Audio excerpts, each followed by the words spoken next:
Okay, committee, thanks for getting back a little bit early so we can get started and move on through the agenda. Running a little bit behind today, but appreciate all the good work this morning. We're going to take up, continue our law enforcement issues and move into controlled substance revisions. And Mr. Fuller, would you be willing to give us a look at LSO 285 hemp limitations on psychoactive substances, please? Yep, Mr. Chairman, members of the committee. Just by way of background, the committee considered this topic in September. There were two separate bill drafts that the committee looked at, one that would have banned edible and psychoactive hemp altogether, and one that would have expressly placed Delta 8 in the list of Schedule 1 controlled substances. After discussion, the committee requested a bill draft based on that discussion, based on the concerns and commentary that was raised, and this draft attempts to capture that discussion. So 24 LSO 285 0.5, this is 4-01 in the meeting materials. This bill draft would prohibit the addition of synthetic substances or other additives to hemp, and then prohibit the production or sale of hemp that has more than 0.3% THC, with the definition of THC expanded to include other similar substances like Delta 8. The staff comment on page 2, the bill draft, and I'll explain some of these as we go through, includes provisions that are not amended, and the provisions that are not amended are simply for reference and would be removed from any finalized bill draft if the committee sponsors it. So page 2, line 25, this is in the definition of hemp or hemp product. And on line 25, it inserts that it's the part of the plant with no synthetic substance, and then with a THC of less than 0.3. Moving on to page 3, these are a couple of the definitions that are not amended. And the definition of licensee, among other things, is a person who is licensed to produce hemp. And then on page 3, line 5, and this may get at part of the committee's discussion from the September meeting, but the definition of produce means all acts necessary to produce and market hemp. And then included as one of those terms is at the very end on line 8, selling. So the term selling is listed under the definition of produce. And a licensee is a person's licensed under this chapter to produce hemp. Moving on, Mr. Chairman, page 3, lines 11 and 12, in the definition of process, just to say that converting hemp into another product that contains no synthetic substance. Page 3 begins an amendment to the definition of THC. Under the current hemp statutes, THC is defined to mean only Delta 9 THC. This bill draft would expand that definition on the top of page 4 to also include any psychoactive analog of tetrahydrocannabinol, any psychoactive structural, optical, or geometric isomers of tetrahydrocannabinol. Then there is a definition of synthetic substance on page 4, line 7, which would be any synthetic THC, synthetic cannabinoid, or any other drug or psychoactive substance. Page 4, line 17 is a conforming amendment concerning the possession, purchase, and sale of hemp and hemp products is allowable except as provided in a new subsection, which begins on the bottom of page 4 and provides that no person or licensee shall, and I'm on the top of page 5, produce, process, or sell hemp or hemp products that has more than 0.3% THC, and then add, alter, insert, or otherwise include any synthetic substance into hemp or hemp products that are produced, processed, or sold under this chapter. Page 5, line 18, this is a provision concerning testing of hemp and just includes a reference to disposing of substances that have synthetic substances in the hemp. On page 6, this allows the Department of Agriculture to charge a disposal fee for hemp or hemp products that contain synthetic substances. Page 6, lines 8 and 9 is a conforming amendment. Same on page 7, line 10, that's a technical correction. And these provisions on the top of page 7, Mr. Chairman, are the penalties for violating this chapter. So an intentional violation is a misdemeanor with a standard misdemeanor penalty, $750 fine, and up to 6 months imprisonment. If there are any 3 violations or more within 5 years, the department must revoke the license, and that person is ineligible for licensure for 5 years. Page 7, line 12 adds language that says any person who produces, processes, or sells hemp containing any synthetic substance is ineligible for licensure, period. Then, Mr. Chairman, on page 7 is a staff comment, and this was a provision that the Division of Criminal Investigation, the Attorney General brought up. And the question with this provision, specifically looking at page 8, line 8, this is in Schedule 1 of the Controlled Substance Act, a paragraph concerning tetrahydrocannabinols. And the discussion that the committee had at the last meeting was whether there is a need to reference both synthetic and naturally occurring in this paragraph. Then page 8, the exceptions to the Controlled Substances Act are just produced for reference. And then the changes to the definitions in 35.7.10.63 on the top of page 9 is just to conform with the changes in definitions that were made earlier in the bill draft. There's rulemaking authority for both the Department of Agriculture and the Attorney General as Commissioner of Drugs and Substances Control, and then a split effective date with rulemaking effective immediately and the remainder on July 1, 2024. With that, Mr. Chairman, I would stand for questions. Mr. Fuller, thank you. As always, really well done. So committee, any questions? Representative Provenza. Thank you, Mr. Chairman. One question I have for LSO would be, and I apologize if this was covered in the second meeting that I was absent for, but how does this differentiate from the federal laws on these? So would this statute prohibit purchasing online? Mr. Fuller, Yeah, go ahead. Mr. Chairman, Representative Provenza, my understanding with the initial drafting of these hemp statutes is that they were to align with the federal farm bill that authorized hemp. I know I've heard rumblings of congressional action in this area. I'm unsure what exactly has or hasn't transpired there. In terms of the question of online, Mr. Chairman, I would need to look more into that to be able to cogently answer. Okay. Let's go to Representative Oakley and then back to Representative Chester. Thank you, Mr. Chairman. Thank you, Mr. Fuller. So did I hear you correctly? We didn't add in the bill or naturally occurring or in any form that discussion that we had? Yep. Mr. Chairman, Representative Oakley, that's correct. But that provision is reproduced here. I was left under the impression that discussion wasn't necessarily complete.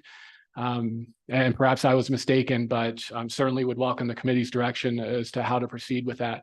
Mr. Chairman, the one thing I would mention with this bill draft is the changes that are drafted here arguably are exclusive of any change to that language in the Controlled Substances Act. This gets at the use of hemp and adding those synthetic substances based on the committee's discussion in September. Representative Chesty. Thank you, Mr. Chairman. So on the top of page 4 in 3 different places, you use the word psychoactive. And I'm wondering, is that term defined anywhere? I know it's not here in the bill, but is that problematic that's not defined? I'm thinking about somebody who says, I use CBD because it helps me relax. Is being relaxed psychoactive? I don't know where the boundary is there. Go ahead, Brian. Yep, Mr. Chairman, Representative Chestik, it is not defined in this bill, and it's not defined in the hemp statutes currently. Certainly a worthy question for the committee whether that needs to be defined, and if so, what that definition should be. I think as it would read right now, it would be a plain language interpretation that would be given to it, which I think would simply be anything that alters the mind.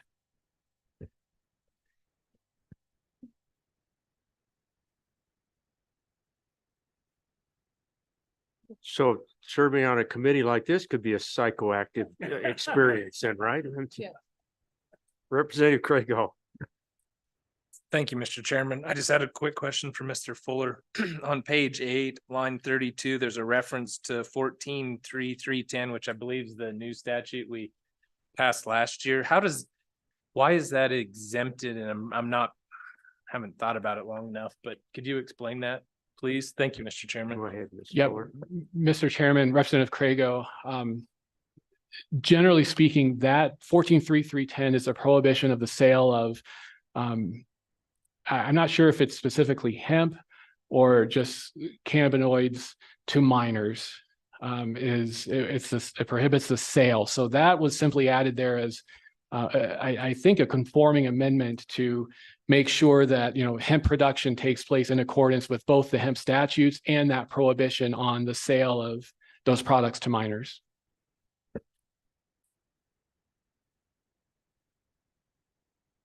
Further questions of Mr. Fuller? Further consideration? So Mr. Fuller, I'm trying to get arms around, at the top of page 7, you provide in the staff comment, you touch on the issue of naturally occurring and synthetic. I guess I'm wondering if we want to consider the naturally occurring language, where would you suggest we consider doing that? And what, can you walk me through that? Yeah, Mr. Chairman, I think the best place would probably be on page 8, line 8. And everything in that paragraph, the way I read it, generally refers to synthetic equivalents. And so if there needs to be some reference there, to me, it would make sense to put it before synthetic. So, and you're referring, Mr. Fuller, to XXI or 21. Is that correct? That's correct, Mr. Chairman. Okay.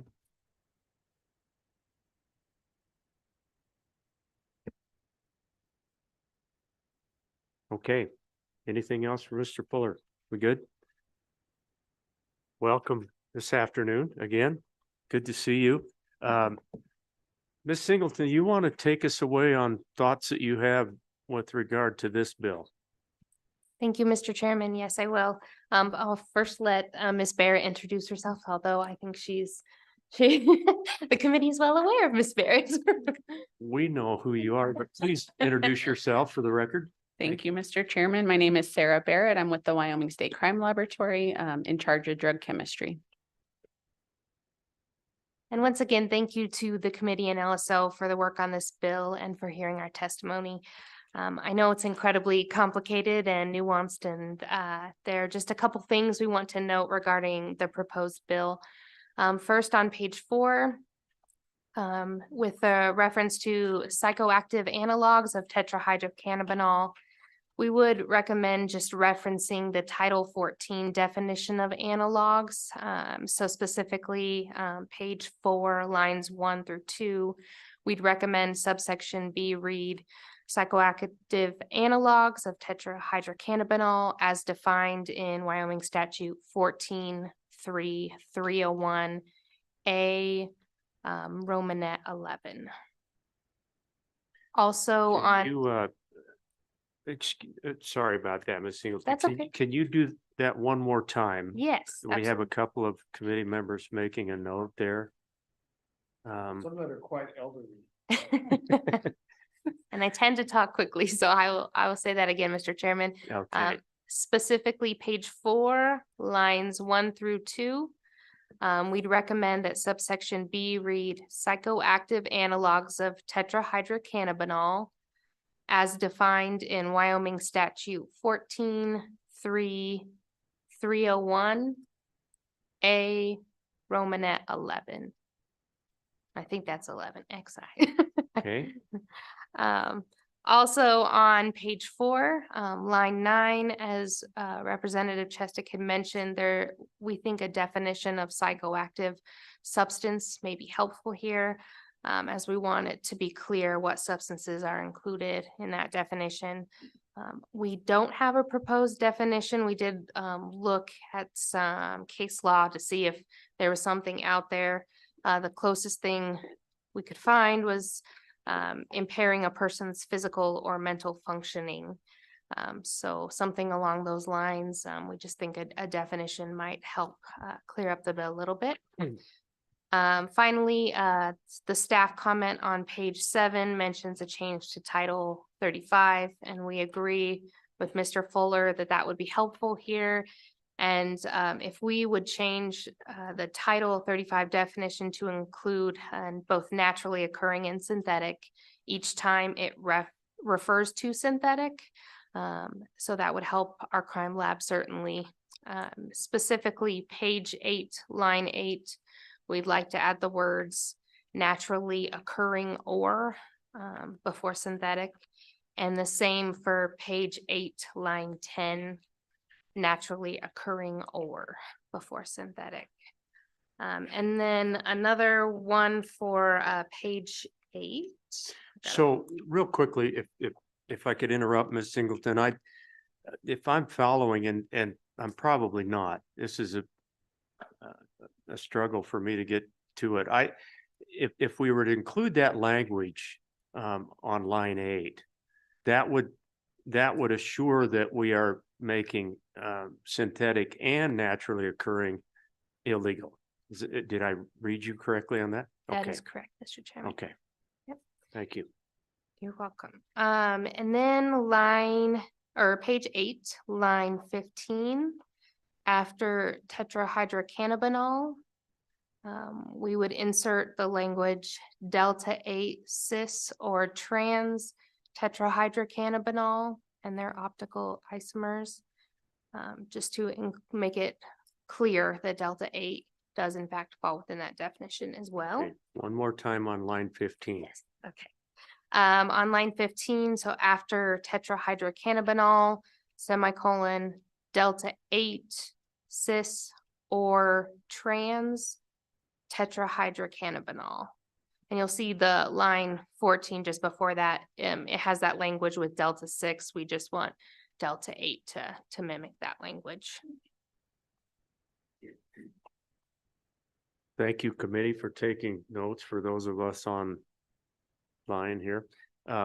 Please keep going. Yeah. Thank you, Ms. Singleton. Yes, you're welcome, Mr. Chairman. And with that, I would welcome any questions, or of course, stick Ms. Barrett with the complicated chemistry. Mr. Co-Chairman, Thank you, Mr. Co-Chair. good luck out there.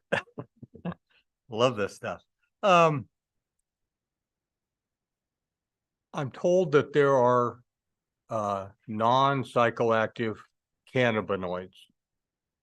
And so my question, are there such things as non-psychoactive cannabinoids? And that if those things do exist, is it your reading that this law would allow, as written, allow a producer to introduce non-psychoactive cannabinoids, or would they fall within that definition of synthetic substance and thus be prohibited? Ms. Barrett, go ahead. Mr. Chairman, Co-Chairman Washit, the one that comes to mind that would be considered a non-psychoactive cannabinoid is CBD. Now, the second part of your question, could you please state that one more time? So the definition of synthetic substance, which is prohibited in this bill draft, it sounds like the non-psychoactive cannabinoids would also be a synthetic substance. Would you agree with that under this definition?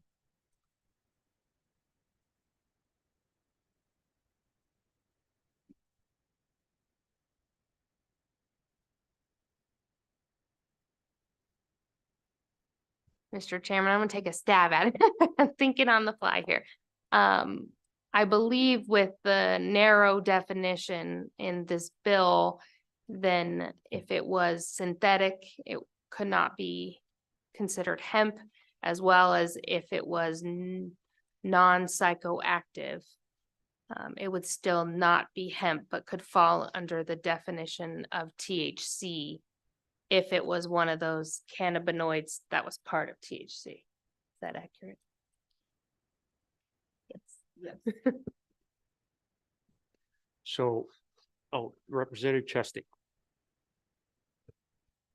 Thank you, Mr. Chairman. Ms. Barrett, if I could just follow up on, you said that CBD is non-psychoactive cannabinoid.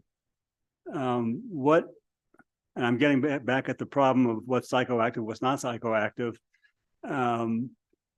What is it good for? I mean, why do people want to use it if it's, I profess total ignorance about all these things. So please educate me as to why, what good is it if it's not psychoactive in some manner? Why do people use it? Ms. Barrett, you want to tackle that one? Mr. Chairman, Representative Chestick. I'm not sure I'm the perfect person to answer that. I don't use CBD. I don't know what the benefits are. You hear on the news that it has some benefit and that people are getting relief from it, but I'm not necessarily in the business of determining what that is. My job is specifically to testing and to, seeing what kind of substance is in an item. So it's a little bit outside of my wheelhouse, sir. Let's go to Senator Schuler and then back to Representative Provenza.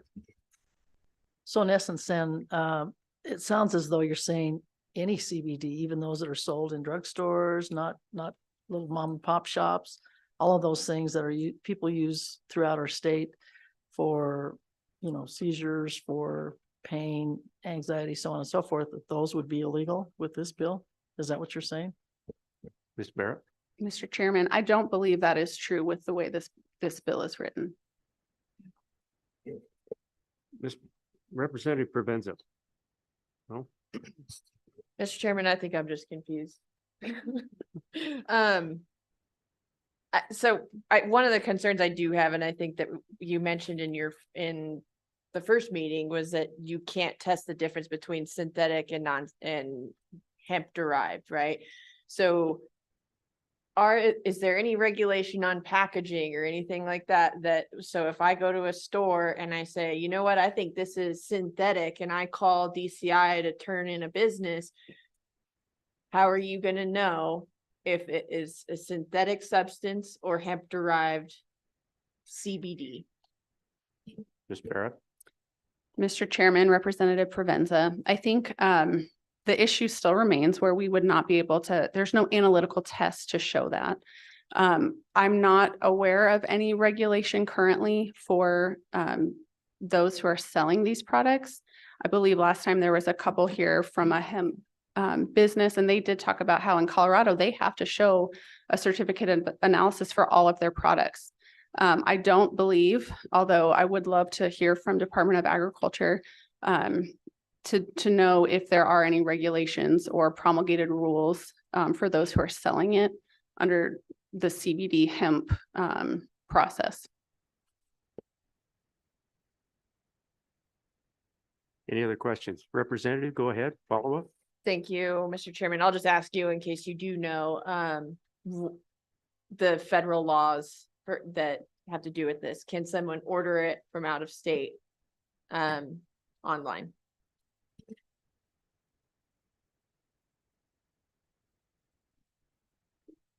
This single, take your time. That is an area of concern. And we'll come back to the area of concern over products that are being used by a lot of our constituents out there right now that we want to be, we don't want unintended consequences if at all possible, so. Mr. Chairman, I'm wondering if Mr. Fuller can help me out a little bit, but I think the hemp statutes would cover someone that is selling to someone in Wyoming, even if their business wasn't in Wyoming. Well, that got an eyebrow raised. So, Mr. Fuller, what say you on that?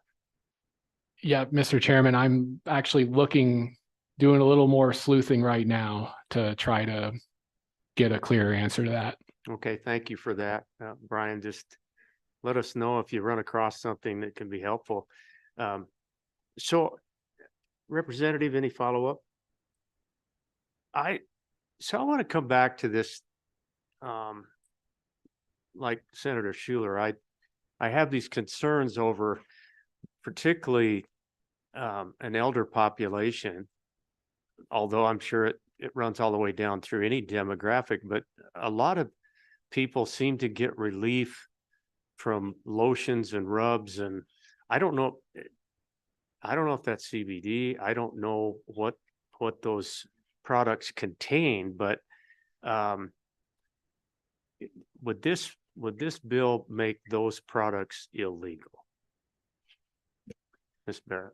Chairman Landon, I don't believe that this bill would make those products illegal. I believe most of those products contain CBD based on the packaging and advertising for them, which CBD would be a naturally occurring part of the hemp plant. So we're not talking about synthetic substance here. And then the other requirement for hemp is that the THC levels be less than 0.3%. And CBD is not THC. They're not the same compound. And so I don't believe that those types of products would be illegal with this current wording. So if I understand correctly, Ms. Barrett, if we were to try to carve out naturally occurring versus synthetic, that goes right back into creating problems for you, correct? It's true that we wouldn't be able to test for naturally occurring or synthetic, but in this current draft bill, it does broaden the definition of THC to include things like Delta 8 and put that level of 0.3%. It cannot have more than 0.3% of THCs. And that is something that it's possible to test for. Okay, thank you. Representative Oakley, go ahead. Thank you, Mr. Chairman. So I'm looking at the THC and the CBD, CBD being cannabidiol.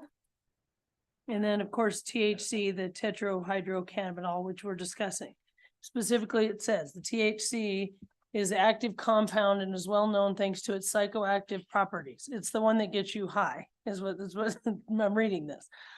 Where the CBD, it says, does not get you high, does not have, so could we specifically carve out, is that not in there, carve out CBD, the cannabidiol?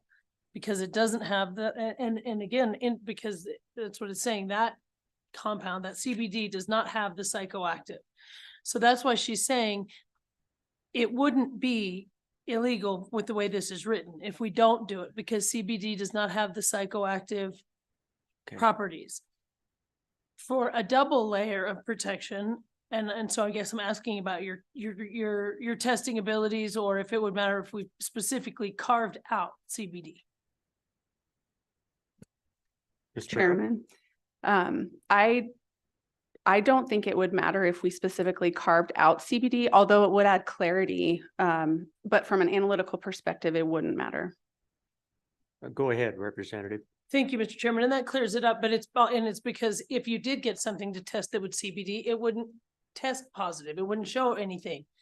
So it's already embedded in the bill, but we could specifically say that this does not include CBD, even though what she's saying is chemically, right? It doesn't anyway. But if we want to add that extra layer, if it makes everybody feel good, we could carve out CBD. And then we could do that. And that would be kosher with your testing too, right? Chairman Landon, Representative Oakley, yes, that would be perfectly fine from my perspective. Further questions? Mr. Chairman. Go ahead, Mr. Fuller. Yeah, Mr. Chairman. So the 2018 Farm Bill effectively put in statute a process by which states could assume primary regulatory authority over regulating hemp and hemp production. In the Farm Bill is a section of law that says that nothing in the title where the hemp statutes are located prohibits the interstate commerce of hemp which is defined in federal law currently as Delta 9, less than 0.3, or hemp products. And then the very next subsection of this provision is no state or tribe shall prohibit the transportation or shipment of hemp or hemp products produced in accordance with the hemp bill through the state or territory of the tribe as applicable.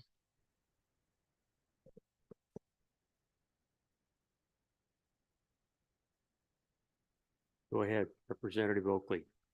Thank you, Mr. Chairman. So, Mr. Fuller, what's your take on, I mean, do you think we're doing that somehow? Mr. Chairman, I couldn't, I mean, I'm not aware enough to know whether it is or isn't. That was just, I hope, responsive to Representative Provenza's question about the online issue. Representative Provenza. Thank you, Mr. Chairman. To clarify why I'm asking that, essentially just, we have businesses selling products here, and with, we can't get in the way of the interstate commerce. So if you can buy it online, but you can't buy it in your store, in your community, then we're just harming Wyoming businesses when I can still purchase the product and use it in my home. That's why I was asking that question. Is there any regulation or things that would stop someone from being able to get access to these products? So I think that's a fair question, and I bet it represents one of the questions that several on the committee might have is, so we outlaw it here, and if you can get it anyway, what have we accomplished? So Representative Crago. This isn't really a question, but it might help a little bit clear a few things up. One, the substances that this bill is trying to regulate are already prohibited in a majority of the states, and they can't be produced or sold in most of the states, the Delta 8.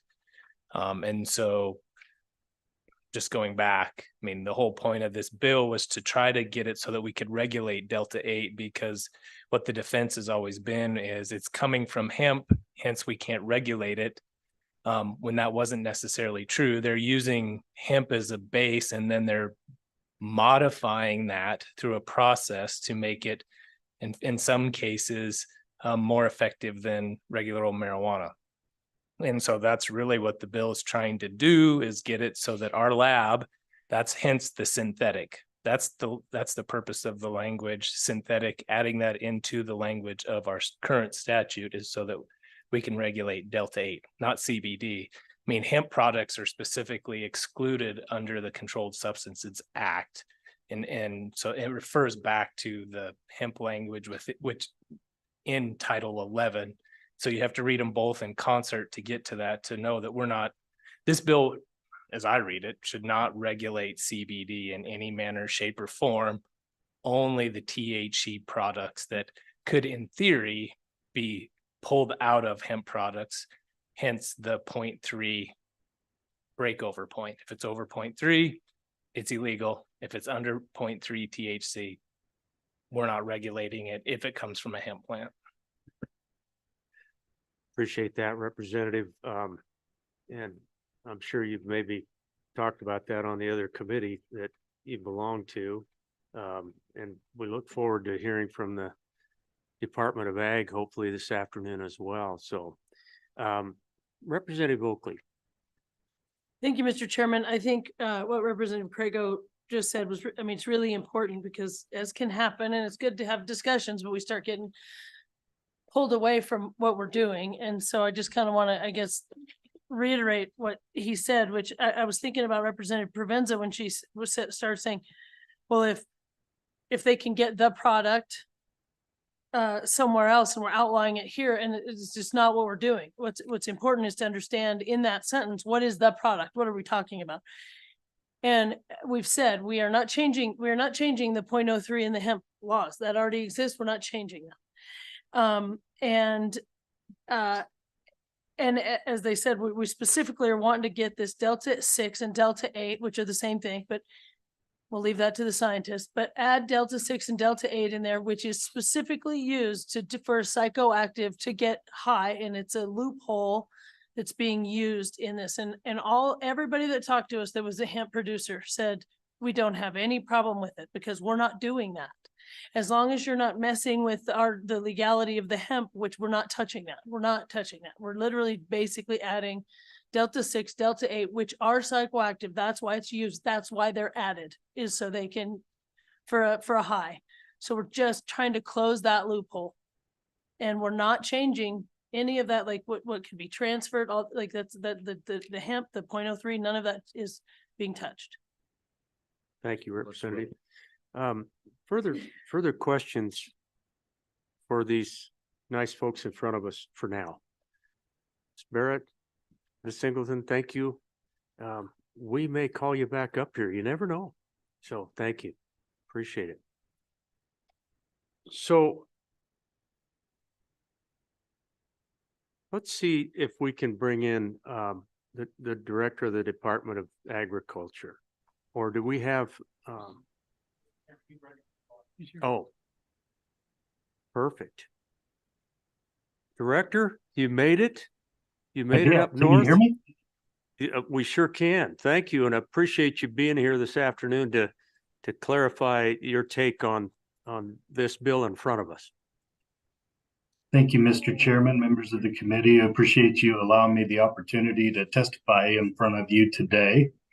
Yeah, the way that we look at this bill, the way it's structured right now, I would start by drawing your attention to page 5, line 1, where it says produce, process, or sell hemp or hemp products.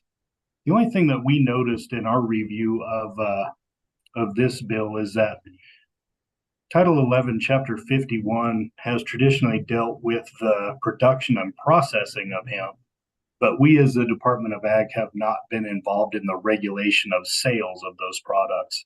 So we don't typically go into the retail locations where CBD might be sold and test those products. And so if it's consistent with the way that we have regulated the hemp industry in the past, I would suggest that on line 1, we strike the comma after produce and put or in its place, and then strike or sell. That would maintain Chapter 51 for the Department of Ag's purposes anyway, as regulating both the production of hemp and the processing of hemp. Our regulation typically stops at the farm gate or at the processing site's gate. And what this bill would do is say, all right, Department of Ag, you're going to go out there and you're going to look for psychoactive substances that may be generated through the processing. And if an individual has a license to process hemp and they're creating psychoactive substances, then we could withhold licensure or issue a fine, otherwise regulate that processor. The other thing it would do on go ahead. Excuse me for interrupting, Director, but I just want to go back to your suggestion. I believe that at the top of page 5 is where you suggested on line 1 a little bit of a change there. Can you go back over what you recommended? I just want to make sure we get it. Yes, Mr. Chairman. So page 5, line 1, strike the comma after produce and put or in its place, and then strike or sell after process. So then it would read produce or process hemp or hemp products. Okay, thank you for that. And by the way, Director, I'm not sure, I think I forgot to mention that just for the record, can you let everybody know your name just for the record? I apologize, Mr. Chairman. I'm Doug Miyamoto. I'm the Director of the Department of Agriculture. Thank you so much, and please continue. Okay, thank you, Mr. Chairman. So, yes, we would be able to implement this bill as it's currently drafted. And again, what we would be looking for out on the farms and in the processing facilities are the production of hemp products that contain any psychoactive properties greater than 0.3% THC And we would also be looking for that at our processors facilities and making sure that nobody in Wyoming that has a license to process hemp would be creating products that contain greater than 0.3% THC or products that have psychoactive properties. So that would prevent the creation of these products within the state. And then what I'm suggesting is that the sale continue to be regulated through Title 35. And that's all I have, Mr. Chairman, unless there's questions, and I'm happy to answer any of them that I can. Director, once again, thank you. And Mr. Co-Chairman. Thank you, Mr. Co-Chairman. Director, in Title 11, I believe as I read this bill draft, I'll get a page number for you. Page 4. I believe it's listing existing statutory language on line 14 through 17, where it says under Title 51 or Title 11, notwithstanding the requirements of this chapter, the possession, purchase, sale, transportation, and use of hemp or hemp product by any person is allowable, except as provided in 14.3.310. That seems to me to give the Department of Ag room on the sale side as well as on the production side. So it may not have been your practice up until this point, but it seems in my reading that sale is included in Title 11. Director? Yes, Mr. Chairman. Thank you, Representative. Yes, sale as being allowable. As long as it is created consistent with the provisions of Title 11. That's correct.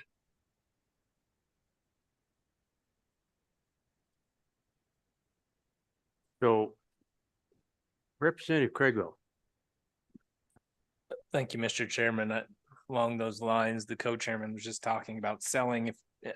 If you remember at the beginning, Mr. Fuller already explained to us that selling's included within the definition of produce, which is on page 3, line 8.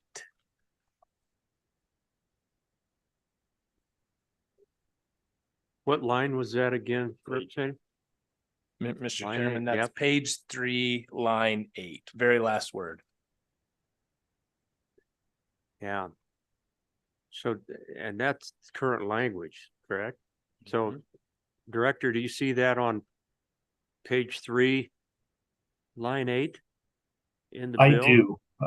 I do, Mr. Chairman. And yes, we have always considered selling being the act of the producer himself or the processor that has a license to do those things from the department.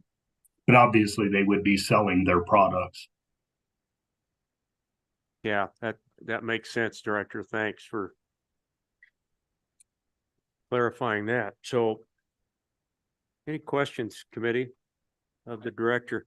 Director, please continue. If you've got anything else on the bill, or please proceed. I don't have anything else, Mr. Chairman, other than I agree with the previous testimony about, naturally occurring versus synthetic varieties of THC, and in talking about the definitions that are also in Title 35, I would urge some caution with trying to ban all naturally occurring, because as we talked about at our last meeting, there is a small component of Delta-8 THC that is intrinsic to hemp products. And so there's a small proportion of Delta-8 that is naturally occurring.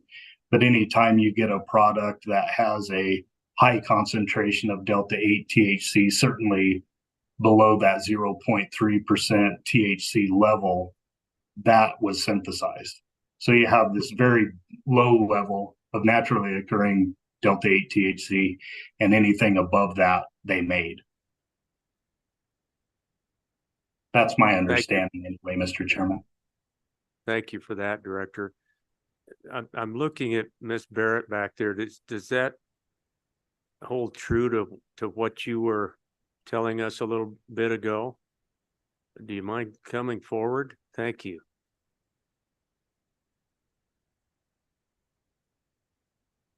So are we okay with the fact that no matter what percentage we're talking about, there is some naturally occurring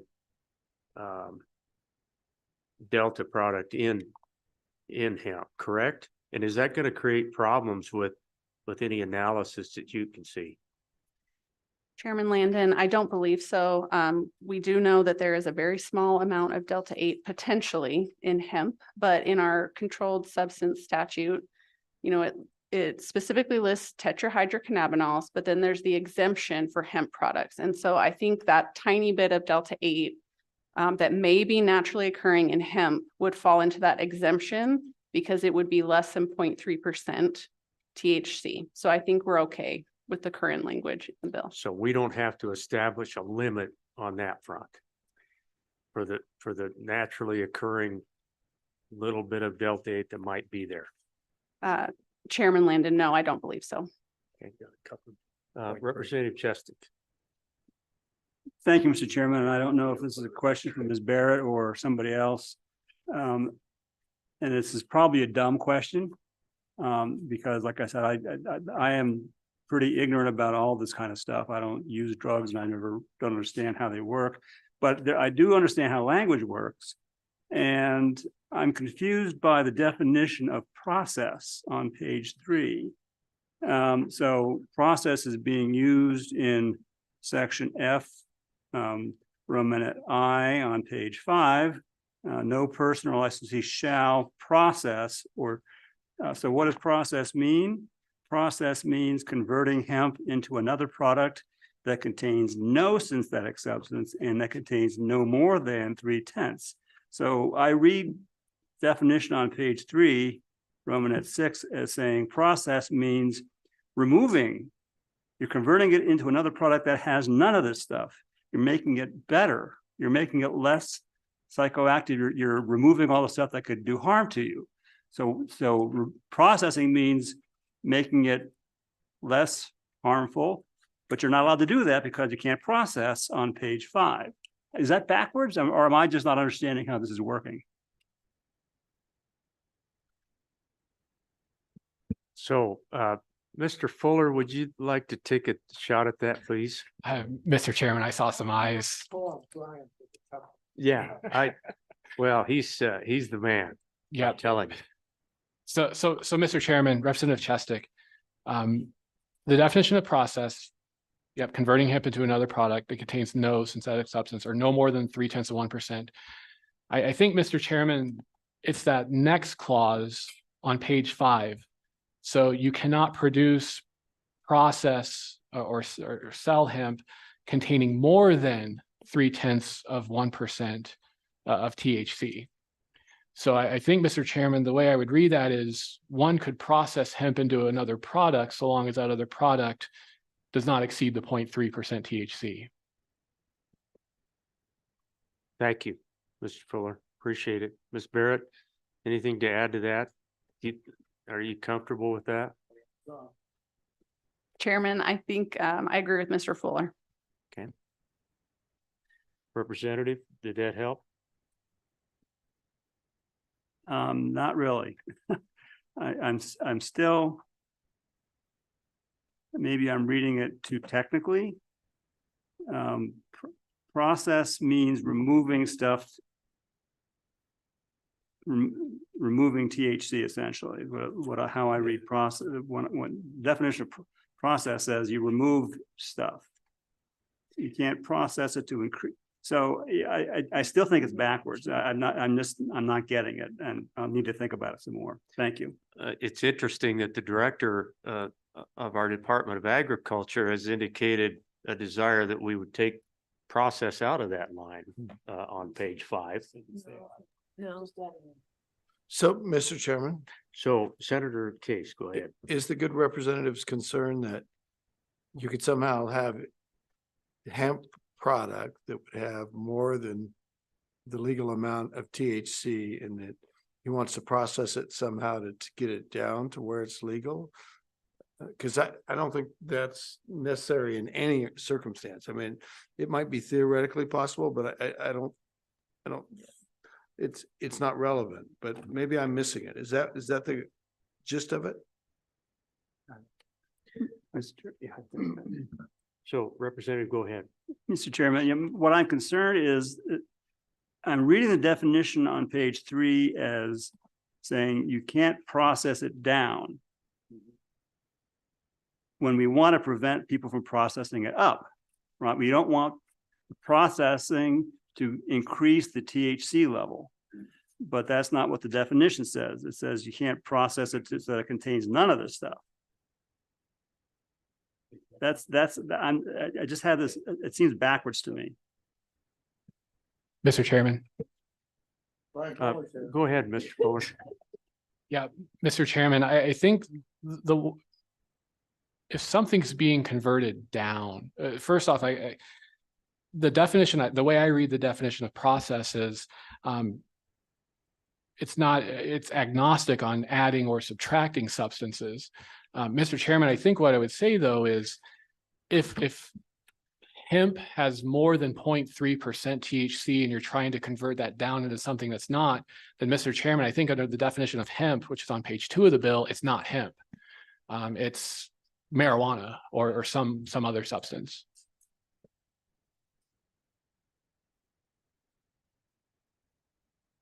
Representative Provenza. Thank you, Mr. Chairman. I think as a clarification for Representative Chestick, in creating hemp, there's male and female plants. One contains THC, the other does not, and that's what's used as hemp. I think I'm remembering this correctly from college. I don't remember anything.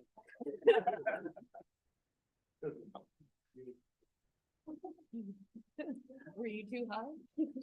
How are we doing so far, committee? We need to come up with any other questions we might have for these two who are good enough to come back up. Is there anything else for DCI or the Attorney General? Thank you both. Appreciate that. And Director, I want to go back to you if you picked up on anything during that discourse that created concerns or maybe enlightened in any way. Any comments you have?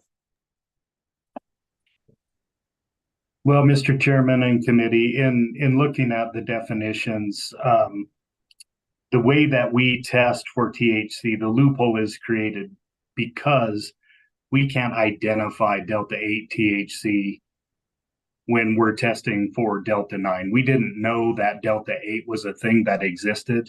And I don't think USDA did when they drafted the original hemp implementation regulations after the 2018 Farm Bill. So the method that they prescribed to test for THC was specific to Delta 9 THC. That's the one that traditional psychoactive properties in marijuana, that's what we were testing for. And then this whole thing came about where somebody could change Delta 9 THC, or they could basically take other cannabidiols and turn that into Delta 8 THC. That created this whole loophole. So the 0.3% THC, the way that I read this bill, still goes along with our traditional testing. And now what we're not allowing is we're not allowing any of the synthetic substances, which include compounds with psychoactive properties. And that catches the Delta 8 THC. So we think, after reading this, that we would go on to hemp farms or we would go into hemp processing facilities. And if they were creating Delta whatever, name it whatever you want, if it's a psychoactive THC product that's not caught by testing for Delta 9 THC, it's still something that we could withhold licensure for continuing to do business. We could prevent that from coming out of that processing facility, and we could prevent producers from growing hemp that might might have some biotechnology or something along those lines that allow the creation of some kind of hemp crop that passes the Delta 9 THC standard, but still has psychoactive properties. So we think we could regulate out the psychoactive properties of these products in the production and the processing, given this language. And that's all I have on this for now, unless there's questions. All of that was very helpful, Director. Committee, anything further for the Department of Agriculture? Really appreciate you, Director. That last little bit was very helpful. And we reserve the right, if you could stick around just for a handful more minutes, we may have to come back to you, but very much appreciated. So I'd like to move on to any other agency folks in the room or anybody else in the room. If there's no other agency comment, nobody else wanting to come forward, we would try to go to public comment. Okay, so let's do that. Let's go to anyone in the room who would like to come forward and testify on draft 285. Anyone in the room? Eve, do we have anyone online wishing to testify this afternoon? Yes, I'm gonna pass it to Clarissa. for this Oh, one. Clarissa, Mr. Chairman, we do. you've got the ball. We currently have 5 folks with their hand raised. So we'll start with Richard Jones first and then go to Marcus Jones. And if other folks could please raise their hand if they would like to testify, that would be great. Okay, and before we get started, we'll let Mr. Jones in first, but before we get started, I would just ask that those wishing to testify would stick to the task at hand, which is the draft bill in front of us, 285. And we'll try not to wander too far off on the county roads today, but stay right on task with the draft bill. Mr. Jones, please introduce yourself and welcome.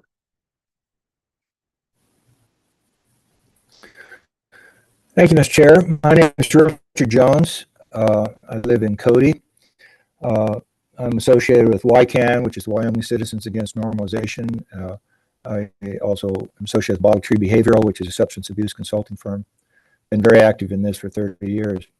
I'm going to make a few short statements, but first of all, I want to say keep our eyes focused, as you say, on why we are here today. How did we get to this point?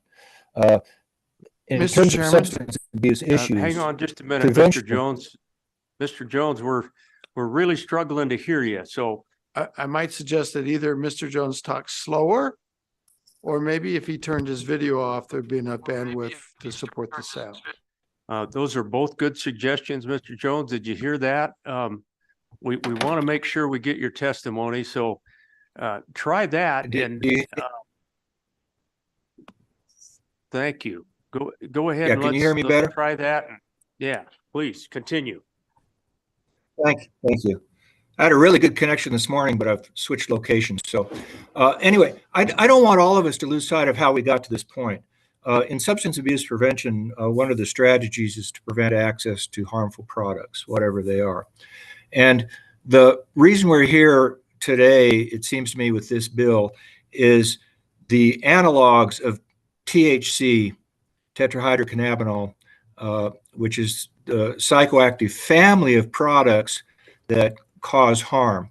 When the Farm Bill was introduced and created, they defined THC as only Delta 9. In fact, there's a dozen different products that also have these properties. And that was used, as Representative Coakley mentioned, to be a loophole to say, well, if it comes from hemp, regardless, it's not Delta 9, it's something else, even though the substances are the same. The Drug Enforcement Administration just this last February issued a ruling that has not been published in the Federal Register yet, that they declared that all the tetrahydrocannabinol products, Delta 9, Delta 8, Delta 0, Delta 6, and cis, all of those were considered THC, and they didn't care whether it came from low THC hemp products or from high THC marijuana products that THC was illegal and going to be listed as a controlled one, schedule controlled substance. So this gets us to what we're trying to do. We're trying to prevent the sale of this gray area Delta 8 that has been causing problems because it's not defined properly. If we do several things, defining THC, which we've done, and inserting that and amending that and keeping that in our Controlled Substances Act, that it is an illegal product, that handles a lot of things. I will say, keep CBD out of the equation. CBD has nothing to do with THC in terms of our issue. By adding it to the Controlled Substances Act as a Schedule I prohibited substance, that allows enforcement of any THC products exceeding the 0.3% limit to be enforceable by law. So the definition of THC as it's been proposed is expanding that to include these products. Second of all, we have to do something other than prohibit our state growers of hemp from altering and producing this Delta 8. That is fine, but and the Department of Ag can regulate that and test for it if they want to. However, our problem is not that state people are manufacturing the substance, is that these substances are being sold, whether they're manufactured in state, out of state, legally or illegally, they're being sold. If we don't have a provision of something to prohibit possession and use of these substances, none of these things go back to the primary goal of preventing substance abuse and harm. So by not addressing possession of it, just manufacture, you've really accomplished nothing in terms of public health benefits. We have a confusion here also in the fact that the simple part of knowing what these products are is what's confusing, and the marijuana industry at large has done their best over the years to make this confusing. What we need to do is just define the THC products as being illegal, put them into the Controlled Substances Statutes of Wyoming. They are very likely to be put into the federal statutes to clarify the hemp bill. This is going through Congress as we speak. That would allow prosecutors and law enforcement to deal with these sales.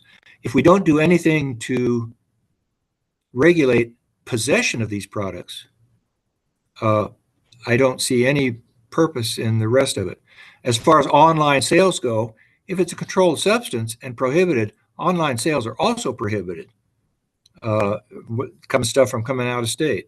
So the secret is controlling this through the Controlled Substances Act.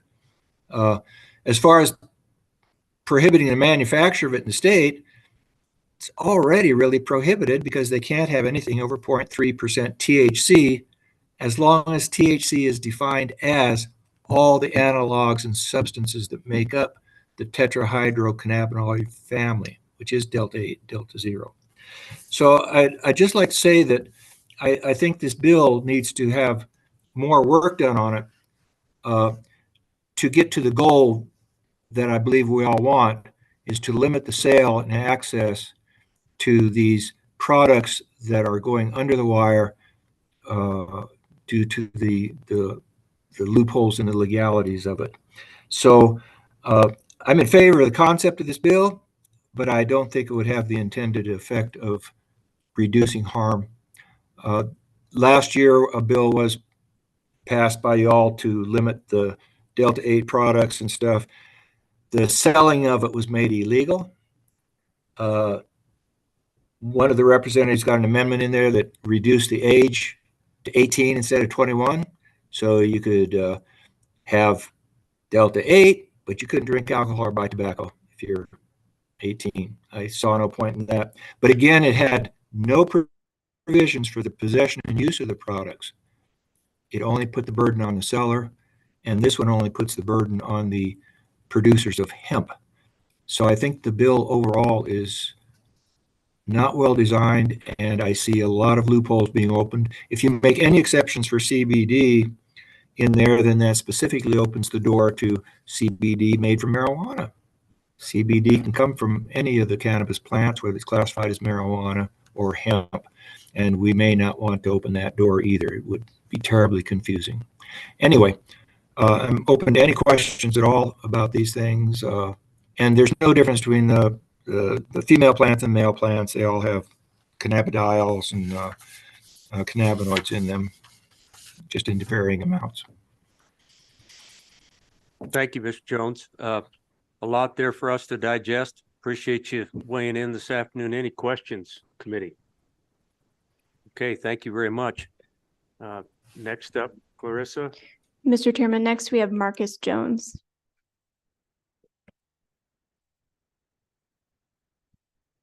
Good afternoon, committee. We'll go from Richard Jones to Marcus Jones. Is that correct? Yes. If you would please state that officially for us for the record and take it away. Welcome. Welcome. Thank you for having me. Good afternoon, committee. My name is Marcus Jones. I spoke in the previous committee meeting as well. I'm the operations manager for Platt Hemp Company. The reason that I am testifying today is I believe that we're going about this all the wrong way. Instead of banning, I believe we should be regulating.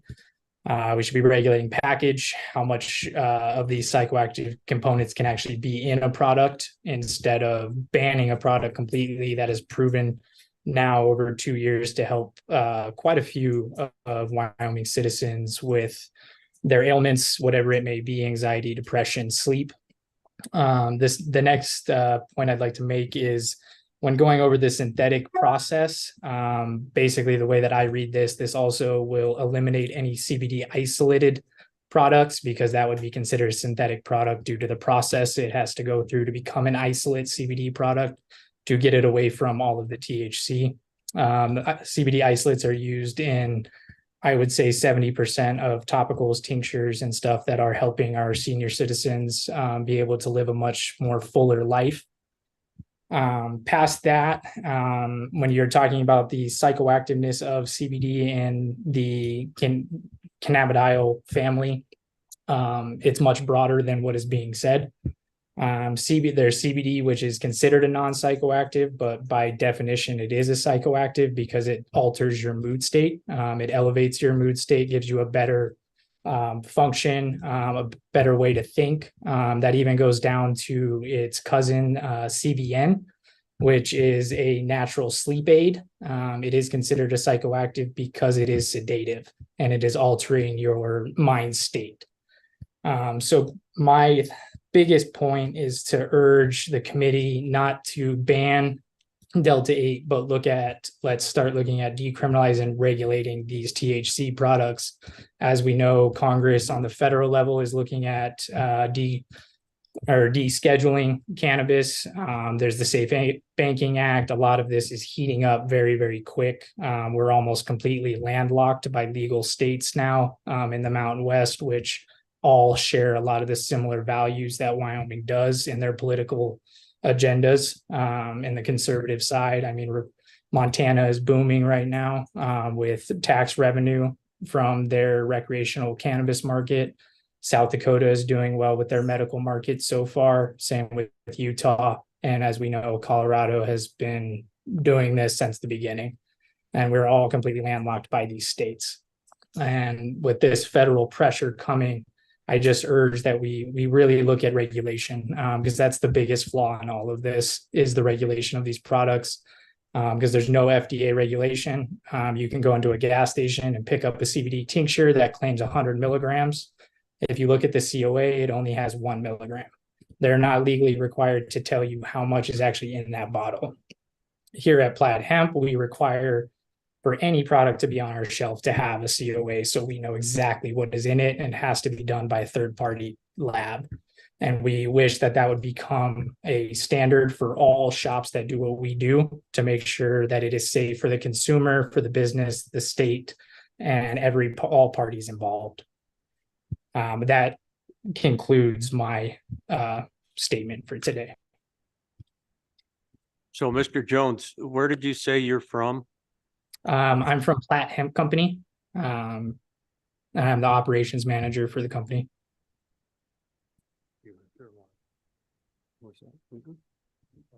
Just wondering what town you're from? Oh, Casper originally, and where I'm at locally right now. Okay, thank you for that.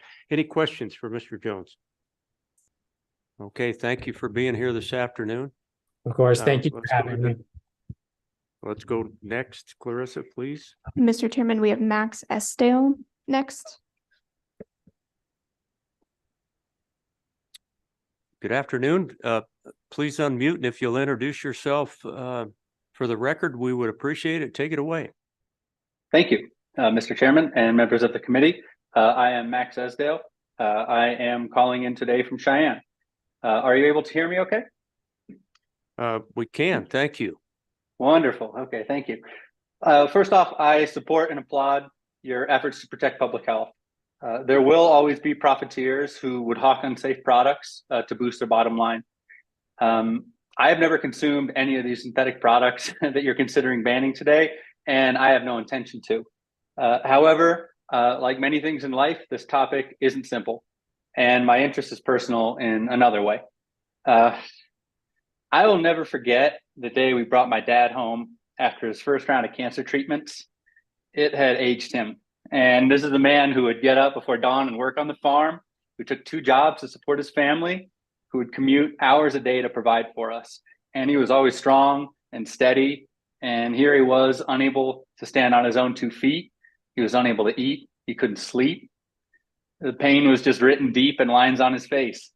And the VA, they were a valuable resource, but they couldn't even talk to him about the thing that brought his appetite back, the thing that helped him sleep, the thing that made the pain manageable without opioids. I'm talking about the plants that he had illegally grown in his garden. And that was 16 years ago.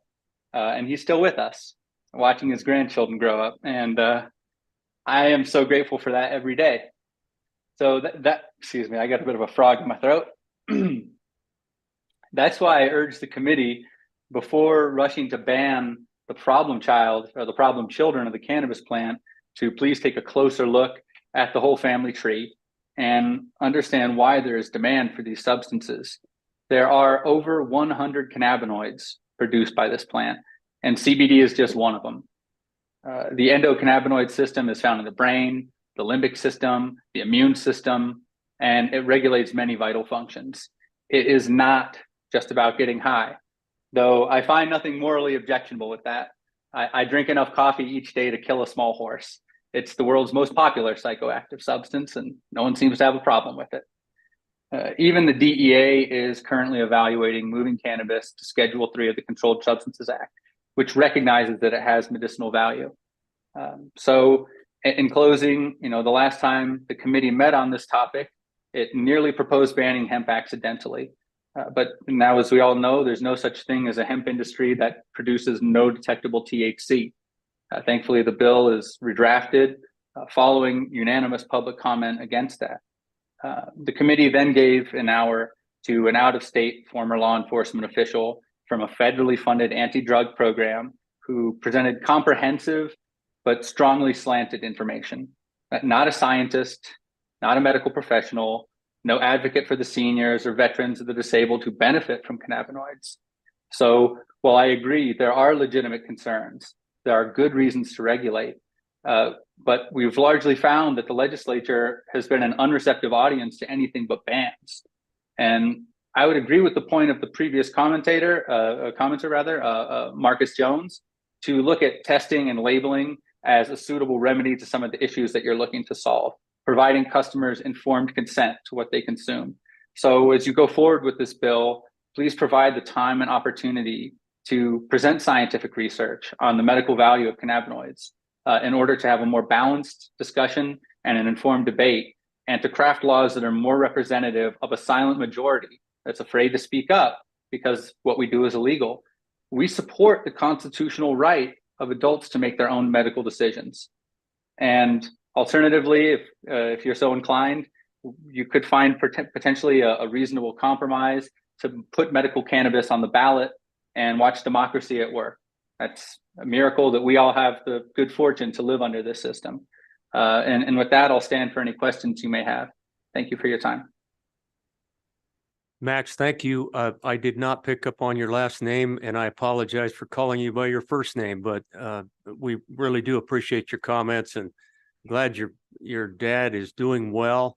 And Thank you, Mr. Chairman. and we'll continue the work as best we can here. So thank you. Any Thank you, questions sir. for Max this afternoon? Any? Okay, thank you. Thank you, sir. let's It is move on to the next Esdale, Esdale. Thank you and have a good. Thank you very much. Okay, next.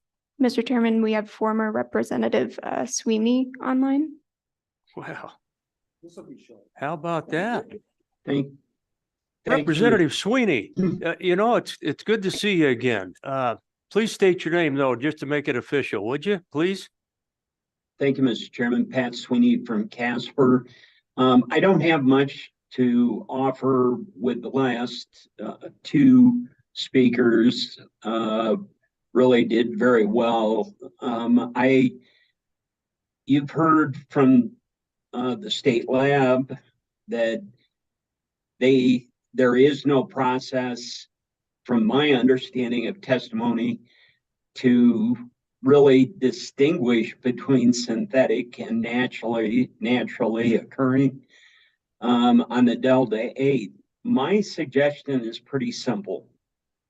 My understanding is that currently any of the CBD products can be purchased by an 18-year-old. So if we truly have concern, why isn't it 21?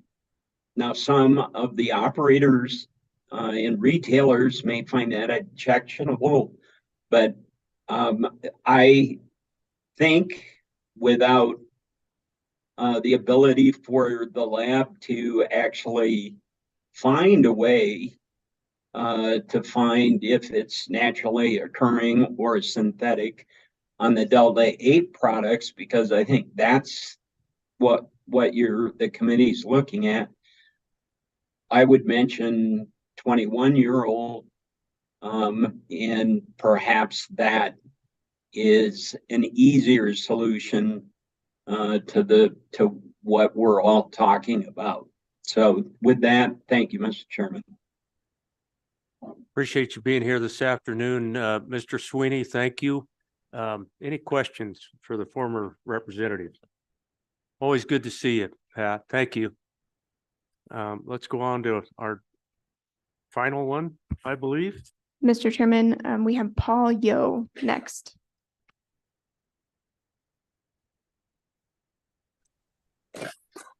Mr. Yo, if you would unmute and introduce yourself for the record and Yes, take Mr. it Chair. away. Can you guys hear me okay? We can.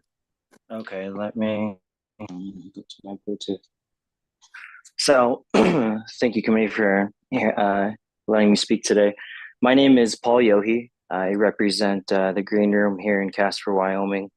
And I actually represent, there's 2 or 3 owners besides myself, but I really appreciate the former reps' comments and the former commentators that came in and gave their testimony. I mean, I really feel like a lot of them hit the nail on the head. This bill that we're trying to pass, I truly feel like it's very broad. Criminalizing or getting rid of THCA, nobody has really hit on that, on how specific that actually needs to be. But I mean, in realistic terms, to outlaw all THC, I mean, even CBD, some CBD has THC in it. And most of the forms that we've been having problems with, which is a Delta 8 specifically, are mainly just because, and again, I'm sorry, I'm not trying to, I'll educate a little bit on it, but the problem that we've been having is that because there are so minimal amounts of Delta 8 found in the plant, manufacturers specifically have been using a binder, which is known as THCO. The problem with this is that THCO is synthetic. As it's been said before, we don't have any actual tests that can define or can see the THCO in the Delta 8. But that's the problem, is that we don't, this bill is trying to outlaw all THC and we can't even define what is natural, what is synthetic. I will say on our end as business owners, I mean, there's already, they say that there's no accountability or anything like that, but I mean, all of us we do require our manufacturers to carry COAs. The only problem is that there's not really anybody there to enforce it. If anybody were to come inside of our stores and ask for COAs of our products, super easy to see. Like the other commentator said, I think it was Jones. I truly believe that, and all of us, my business owners and I were all on the same page. None of us, we obviously don't want you to criminalize it, but all of us are okay with regulating it. With more regulation comes more accountability. Then we'll be able to actually, see what people are using in their products. If you guys don't want THCO, which it has been declared synthetic, then that's fine. But I really think that we need to move personally towards regulation, and that way we can better enforce what I think we're trying to accomplish. Because right now, just outlawing everything and criminalizing it all, I mean, that's completely doing away with the market that we already have. And I mean, I don't know if you guys have seen the numbers, but back in 2016 or 17, I believe, again, it's not recalling to me, but they had estimated that around 25% of Colorado's sales were due to Wyoming residents. And I mean, we are landlocked. We're surrounded by all these states that are already selling it. And I really think that it could be a viable thing for the economy that we should definitely give a harder look at.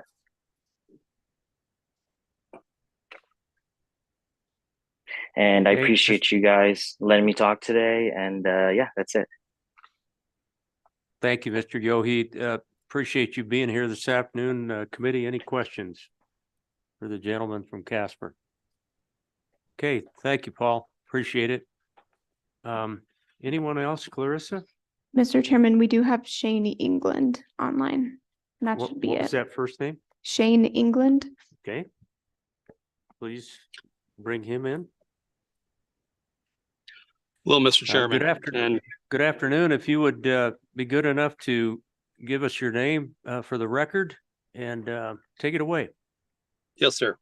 So my name is Shane England. I'm representing the Hemp Industries Association and shareholders and consumers alike. I've been in the hemp industry for many years now, since probably 2015 at this point, and I've farmed from everywhere from Nevada to Utah and processed and retailed in Wyoming as well. So this is a forum I'm very familiar with, and I've had an extensive background on both medical and biological and physiological properties in plant-based medicine. So this is my forte. And one of the things I'm really thankful for is we have had some national hemp associations step forward and support the hemp industry and these issues. And we've got some very, very consistent and time-proven positions. In fact, 4 of them today I identified based on the conversations that we've had. And I want to kind of give you a little of an insight too for the committee as far as when we've experienced changing the definition of hemp in other states. In Nevada, for example, when I was farming, halfway through the growing season, the state of Nevada changed the definition, the federal definition of hemp, to what Wyoming's looking at doing, which is called total THC. It's not just the federal definition anymore. It's a whole different beast that really diminishes the amount that hemp can have in it, in all the cannabinoids, especially in the THC factor, because THC genetically wasn't meant to really produce much THC on the Delta-9 side, but the problem is that THC does produce quite a bit of THCA. It does produce some Delta-8 and other THC analogs as well. And under hardly any circumstances we ever found that after because I'll give you a little insight, USDA certifies all hemp through the state or through their program directly, and they test 30 days ahead of the harvest. Now, that 30-day point is when they certify as hemp. But now, 30 days down the road, there has been no test done post-harvest that's ever been compliant on anything but Delta-9. So if you take a THCA threshold and all the other THC analogs and try to add it to the total THC factor, you will never have a compliant hemp plant after harvest. It just won't happen. unless you just grow for CBG, highly modified genetics. And that's just not a very common plant either. So it failed multiple farmers in Nevada when they changed it to total THC. It failed multiple farmers in Utah. In fact, we lost our whole entire hemp industry when we changed to this definition of THC as a total THC analog equation. It just doesn't work for the plant. Delta 9 at 0.3% works, but not the total THC analogs. And that's one of our concerns as a hemp industry, as states trying to change the legal definition of hemp from the Delta 9, which distinguishes it from marijuana, to a total THC, which is not, which is a definition that hasn't stood up in a single court case that's ever been challenged in appeals. So, and case in point was Georgia just lost their court case when it went up to a appeals court. So they had to, they're looking at having to backtrack on their laws because the court wouldn't uphold the change in the definition of hemp. So that's one of our concerns. And the other point that we were concerned about as a hemp association, both nationally and locally, is that it presents when we start prohibiting full spectrum hemp products, and that's what we call full spectrum when it has all the compounds, those 100 compounds that we talked about in hemp, that it's a failed prohibition is a failed concept. It just doesn't work. We need to look at safety. We need to look at compliance. We need to look at age restrictions for categories of different products, because every product can have its limits, and there are customers that need THC for the analgesic property, and then that also need CBD for the if you really want a robust product, you get both the effect and you get the anti-inflammatory effect. You can't have your cake and eat it too. That's the problem with making laws that really go against the nature of the plant. And interestingly enough, I got to point this out, that when it comes to our position number 3, that Delta 8 and other THC derivatives that naturally occur in the plant, even when they're synthesized for production, that is not truly a synthetic version. For example, aspirin was originally derived from tree bark, right? For instance, and it now it's basically to be cost effective and produced on a scale, it has to be synthesized a little bit more. Same with active ingredients like Red Bull, which is taurine. It occurs naturally in bile, but who in the right mind would want to drink bile directly, right? So now here's the crux of all this. CBD, or cannabidiol, is the most abundant cannabinoid found in the plant, but it goes through a heavy chemical conversion process called decarboxylation that converts it from CBDA to CBD. And to get it to an isolate, as we're talking about, it requires a ton of chemical processing and synthesization to get it down to just CBD. It's a very ineffective product as an isolate, and it doesn't do the job, unfortunately. So patients aren't going to want just a CBD product. They want a full spectrum product, and they want one that has good amount of different cannabinoids, even including THC. Now, this Mr. is England, I'm going to ask you to kind of wrap it up. We've got to get going this afternoon here pretty quickly. So please finish it up. Thank you. Absolutely. So I guess my end point is that prohibition really puts everybody at risk, puts the consumers at risk that buy online or go down to Colorado or Montana, Utah, wherever they may get it. It also, hemp is going to be legalized more and more in states as laws are overturned. So our concern is that we create regulation, as was stated before, proper regulation as opposed to prohibition. Prohibitionist agendas just don't work for modern society. And if there's any, I'm happy to take any questions on our stances as the Hemp Association at this point. Okay, thank you, Mr. England. Any questions? Appreciate you being here. Thank you. You're welcome. Thank you. Anybody else, Clarissa? Really? All right. Well, I'm going to close public testimony on this bill committee. We have no doubt that there's a lot of passion out there. So I thought I heard somebody move the bill.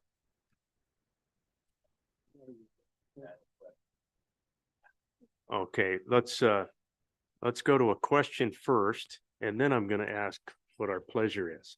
Okay, so Representative Jennings. Mr. Chairman, I was just gonna ask our new LSO, because I felt like that she had been left out. And I felt like we wanted to, so maybe Eve would want to comment on some legal aspects of this. Yeah, well, I appreciate that, Representative. I'm with you, and we would certainly allow for that. Eve, just so you know, all you got to do is raise your hand, okay?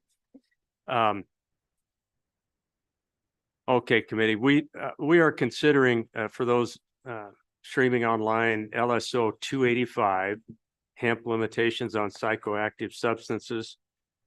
Committee, we've heard all the testimony. We've spent quite a bit of time on this. What is your pleasure on this bill? Move the bill, Mr. Chairman. Representative Oakley has moved it, seconded by Representative Rodriguez Williams.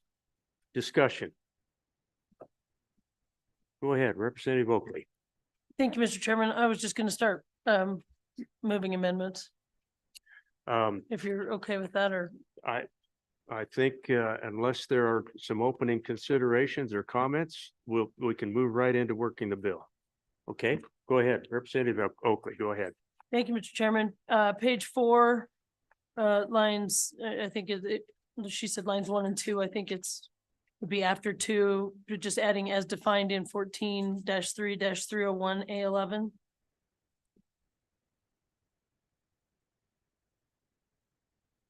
I have a second. Seconded by Representative Haroldson. Discussion. All in favor of the motion, say aye. Aye. Any opposed, no. That motion has carried on line 1, page 4. Please continue, Representative Oakley. Thank you, Mr. Chairman. Page 8, line 8, page 8, line 10, adding naturally occurring or before tetrahydrocannabinol.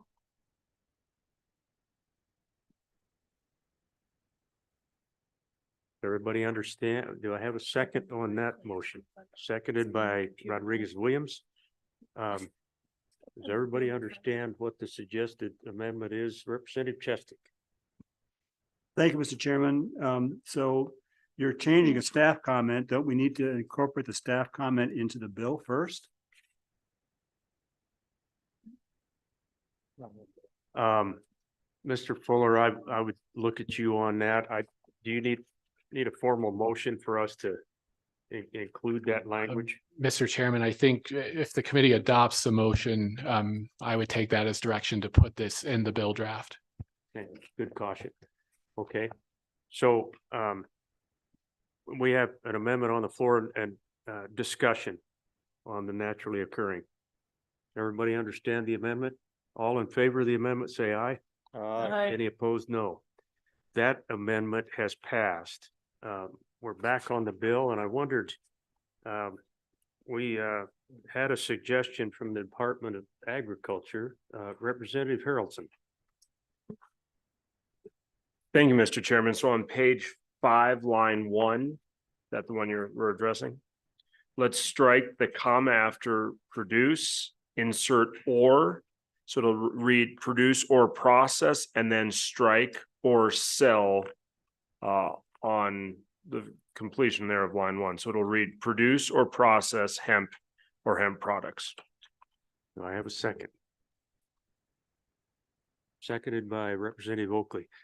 Discussion. Mr. Chairman, sorry to Mr. interject. Fuller. I would just note that there's one other place in the bill that references selling separately. It's on page 7, line 13. I don't believe the director mentioned this, but just wanted to highlight that, as another place where that term appears. I'm thinking, Representative Haroldson, that could be a conforming amendment. If that's agreeable to Representative Oakley, it looks like it is. That would take some language change there too, Mr. Fuller, over on page 7, producing or processing hemp and striking or selling. Okay. Does everybody understand that? Now, discussion on this amendment. Go ahead, Representative Crago. Thank you, Mr. Chairman. I understand where the director's coming from. with wanting to take that out. Essentially, they don't regulate, they don't inspect at the selling point. I get that. But if we take that language out, I think there's gonna be a pretty strong argument that, well, you can sell it whenever you want, wherever you want. All you gotta do is ship it in from out of the state to do it. And so I'm gonna be against the amendment for that very reason. I think that little tiny change will probably eviscerate the whole purpose of the bill, at least in some people's eyes. And so I'm thinking against amendment and for those reasons. Thank you, Mr. Chairman. Representative Oakley. Thank you, Mr. Chairman. And I had the same thoughts or concerns and was interested in how it relates to like the USDA and that angle versus what it was Mr. Richard Jones. He did a really nice job in my mind. Like there's two things. And so I'm wondering if there needs to be a conforming language or amendment or something. And Mr. Fuller, maybe you can help us, but like on the possession and sale, and maybe that needs to be in the controlled substances. Maybe that needs to be Title 35. And I'm not, I mean, in order to separate those, because clearly we want both the possession and sale to be prohibited. We don't want to be cutting that out. Are we, any ideas on that for us?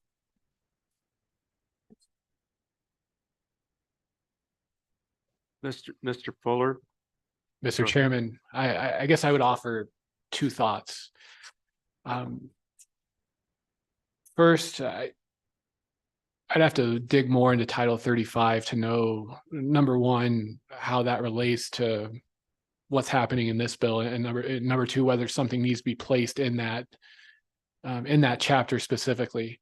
Mr. Chairman, the one thing I would note about this bill, though, is that there are still other references to sell or selling that are in current law. So, for example, the definition of produce still references selling.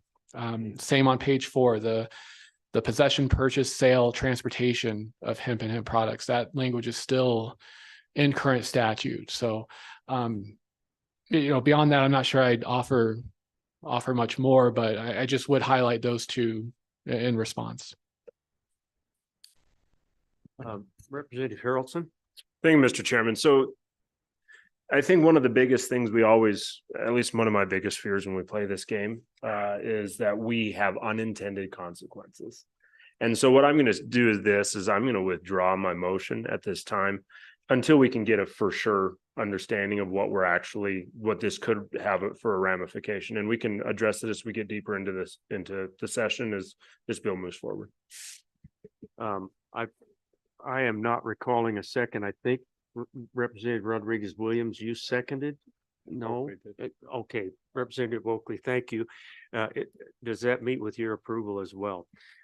Okay, that motion has been withdrawn, and I would just emphasize what the good representative just said, which is this bill, like many of the others that we have forwarded, has a long ways to go. We have lots of time to continue to work this. That would give us some time to request of our good staff to take a look at that and see, see where we might be able to go with that. So just keep that in mind on any of these bills. So anything else? Representative Oakley, go ahead. Thank you, Mr. Chairman. I would move to amend page 8, line 15, adding after the Delta 6 phrase is finished, add Delta 8 cis or trans tetrahydrocannabinol and their optical isomers. Does everybody remember that suggestion, seconded by Representative Crago? Does everybody understand that amendment? Any discussion? Okay, all those in favor of the amendment, say aye. Aye. Any opposed, no? That motion has carried. Line 15, page 8. Did you get that? Brian, thank you. Okay, anything, Representative Oakley, you're on a roll. Thank you, Mr. Chairman. So the next question, this one could get messy, and maybe it goes down to that we move it on, but on down the line and deal with it later. But we had the discussion, or if we're going to define psychoactive. So I think that was page 4, line 9, and so I guess I don't have a definition right now and my computer's dead. So I'm not gonna start making things up. But if we want to, for discussion, at least if we want to define psychoactive. Mr. Co-Chairman. Thank you, Mr. Chairman. Along those lines, since we don't have an amendment on the floor, seemed to me that we could carve out CBD from the language on the page where we're talking the cannabinoids on page 4, line 8, that we could, after synthetic cannabinoid, we could insert other than CBD. So rather than trying to capture all sorts of things, we could just say other than CBD, any other synthetic cannabinoid or other synthetic that was added would be prohibited under that definition. So my motion would be that on line 8, after synthetic cannabinoid, we would insert other than CBD, or the technical term for CBD. I have a second. Is seconded by Representative Chestick for discussion. We are on line 8, page 4.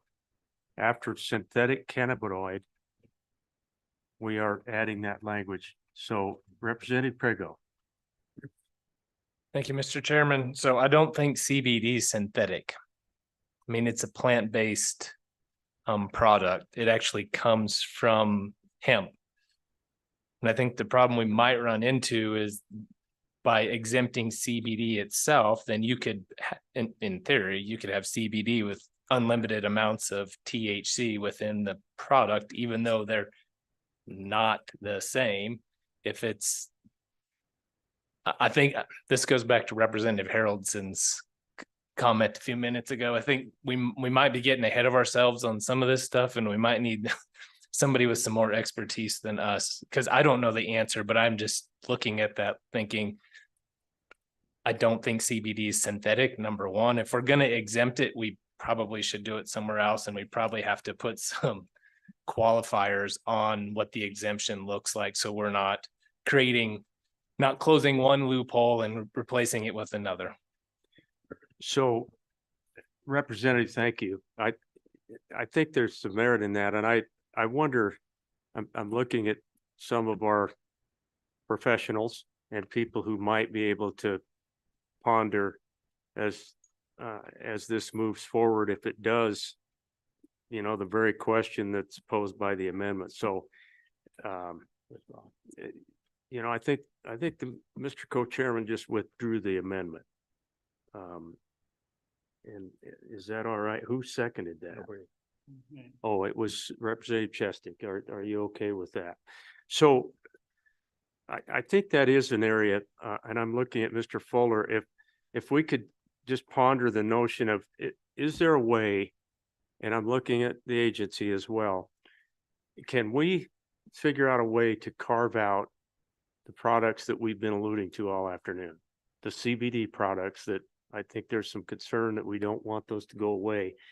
I think I'd like to know that. So go ahead, Representative Craigo.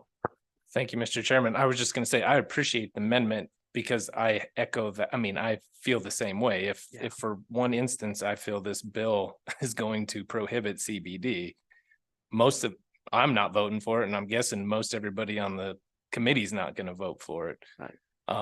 And so I appreciate the effort to try to figure out a way to do that. I just don't want us to, in trying to do that, mess something up or make it worse than where we already are. Yeah.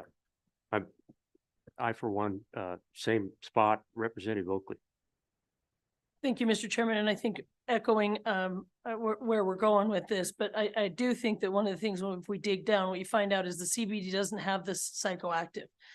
So it wouldn't, what's prohibited here, CBD wouldn't fall in that category. It's a different category than the THC, which is specifically what we're dealing with.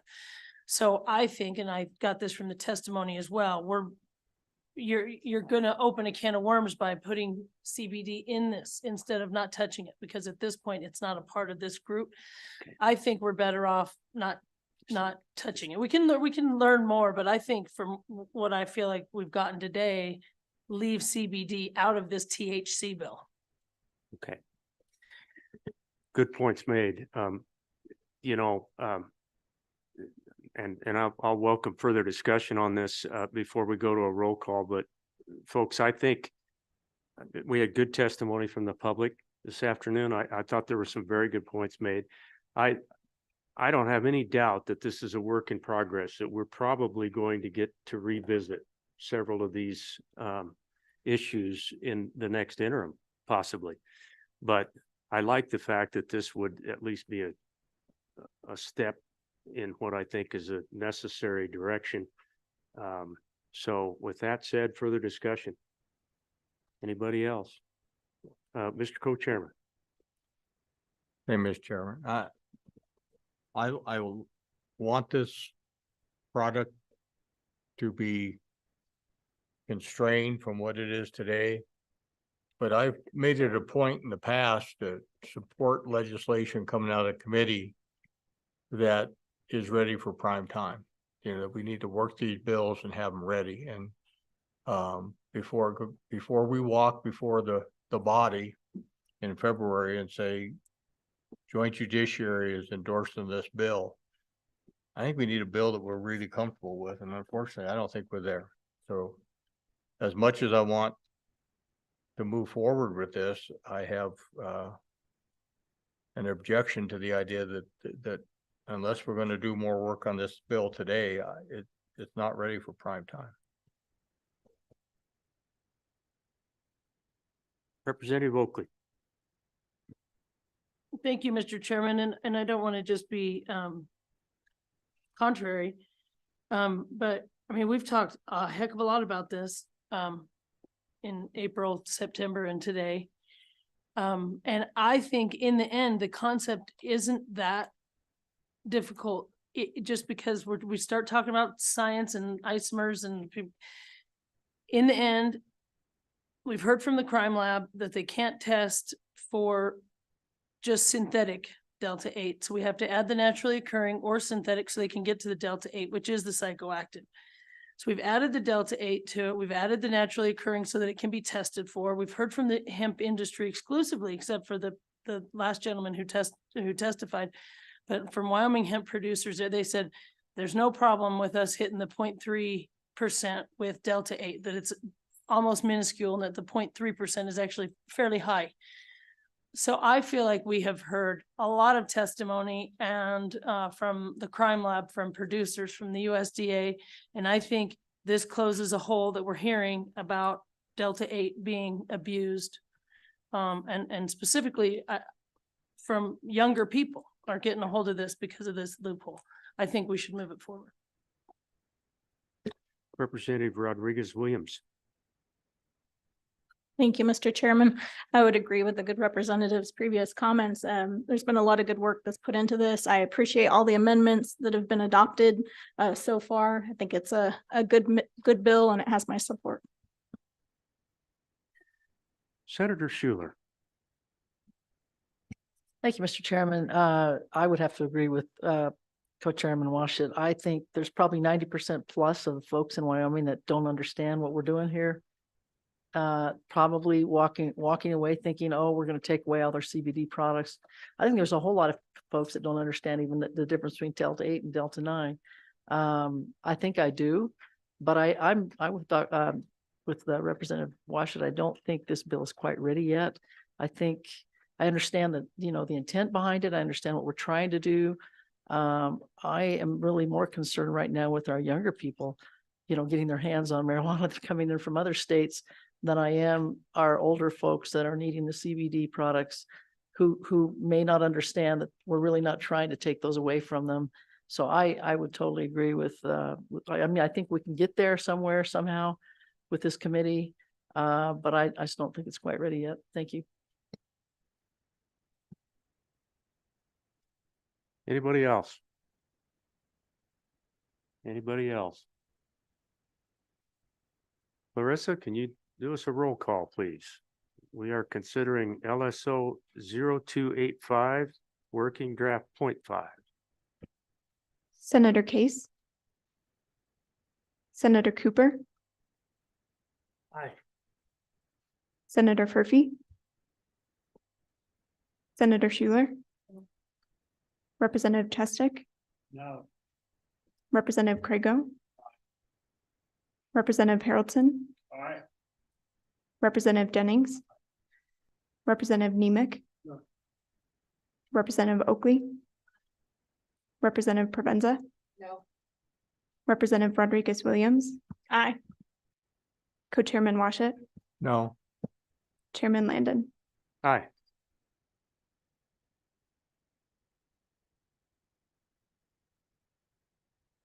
Mr. Chairman, we have 8 ayes, 6 noes. Okay, working draft 0285 will move forward to the session in February, and much work to be done as we go forward with this one. Committee, thanks for all your hard work on that throughout the interim. As mentioned, we worked it for 3 different meetings, and nice work.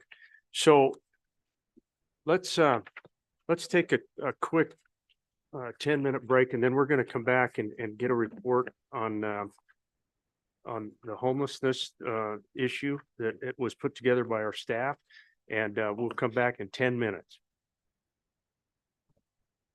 Well stated.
Committee, we're gonna take a little license with the agenda this afternoon. We do have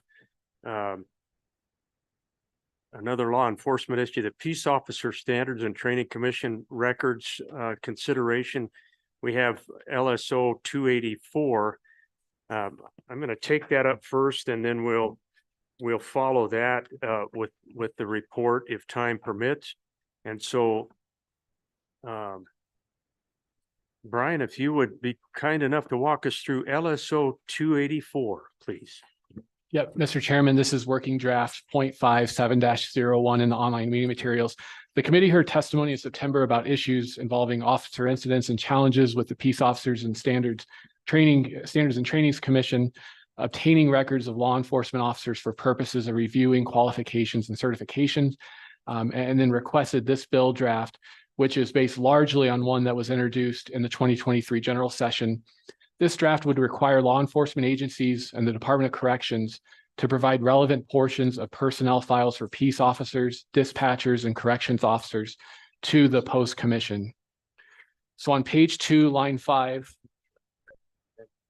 this would be a new subsection that provides that notwithstanding any other law, the portion of a personnel file that is relevant to the qualifications listed in subsection B of this section, which I'll describe momentarily, or prescribed by the commission for any peace officer under rules, those two provisions in 91702 reference that, shall be made available to the commission upon written request of the commission to the employing agency. And 91704B provides qualifications for peace officers to be appointed. Many are demographic. The two that I would note are having good moral character as determined by a background investigation, and being free of any physical, emotional, or mental conditions that might adversely affect an officer's performance of his duty as a peace officer. And then 91702F4 and 5, that's on lines 8 and 9. These are provisions that allow the post commission to prescribe reasonable mental qualifications relating solely to physical, mental, and moral fitness, and then to grant, suspend, or revoke certification for substantial failure to comply with this act. Then on page 2, line 12, the commission shall request records under this subsection only for purposes of investigating or determining a peace officer's initial or continuing certification, suspension, revocation, or termination. And then page 2, line 16, the last sentence, the personnel file information that's received by the commission shall not be disclosed to any other person except as otherwise required by law. The staff comment on page 3 just notes two considerations for the committee. First, whether to specify a deadline by which a law enforcement agency must make a record available to the commission.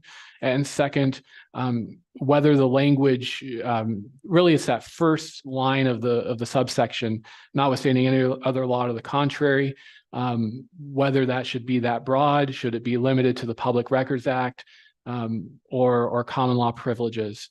And then the rest of the staff comment just references the 3 provisions that I outlined already. Page 3, line 31 is the same concept except applying to dispatchers. And then page 4, line 18 is the same concept except applicable to corrections officers. And here, Mr. Chairman, the draft, and I believe this was true of last year's draft as well, it expressly references the Department of Corrections. One thing I would note is the committee may wish to consider whether that should say employing agency, if local entities employ corrections officers in jails, for example. Then page 5, line 21 and through 23 is just a carve out in the Public Records Act to make clear that these portions of the personnel file are available to the post commission in accordance with the rest of the bill. And then the staff comment on pages 6 and 7, Mr. Chairman, there was discussion at the last meeting concerning requirements for notice of really, I would say, employment or actions related to peace officers. Those provisions are just included for the committee's reference. With that, Mr. Chairman, I'd stand for questions. Thank you, Mr. Fuller. Questions, committee? Any questions of Mr. Fuller on this bill draft? Mr. Chairman. Senator Case. Exploring your first suggestion about the very broad notwithstanding language versus just the Public Records Act. I lean towards just doing the Public Records Act, but have you thought about, you must think that there's nothing else that would get in the way, or help me? Go ahead, Brian. Yeah, Mr. Chairman, I think the only other consideration I could think of, I'll let Ms. Adams chime in if she wishes as well, would be some sort of common law privilege related to, I think, doctor-patient type thing, that, you know, the assertion of a common law privilege such as that.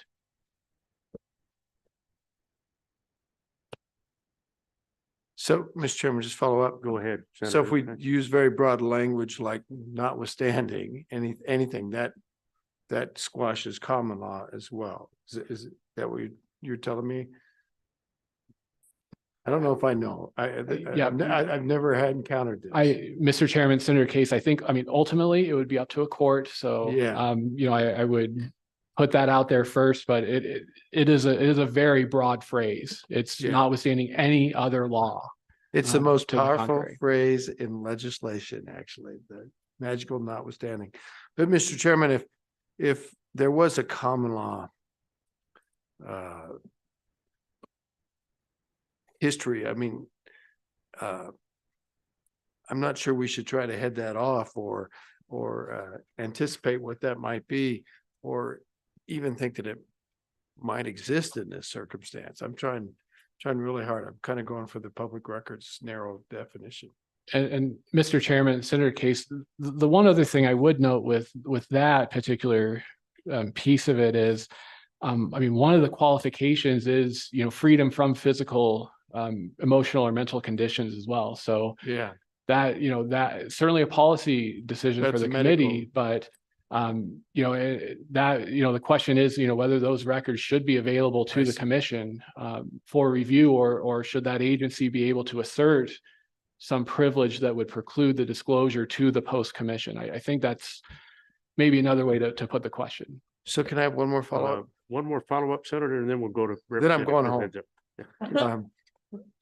So obviously under federal law, there's HIPAA, right? With respect to doctor, patient, HIPAA guidelines, but that's not a Wyoming law, right? Or common, I wasn't aware that it was a common law. Mr. Chairman, Senator Case, in terms of HIPAA specifically, that is a federal law. Right. And Mr. Chairman, I'm not sure we can, you know, notwithstand federal law and state law.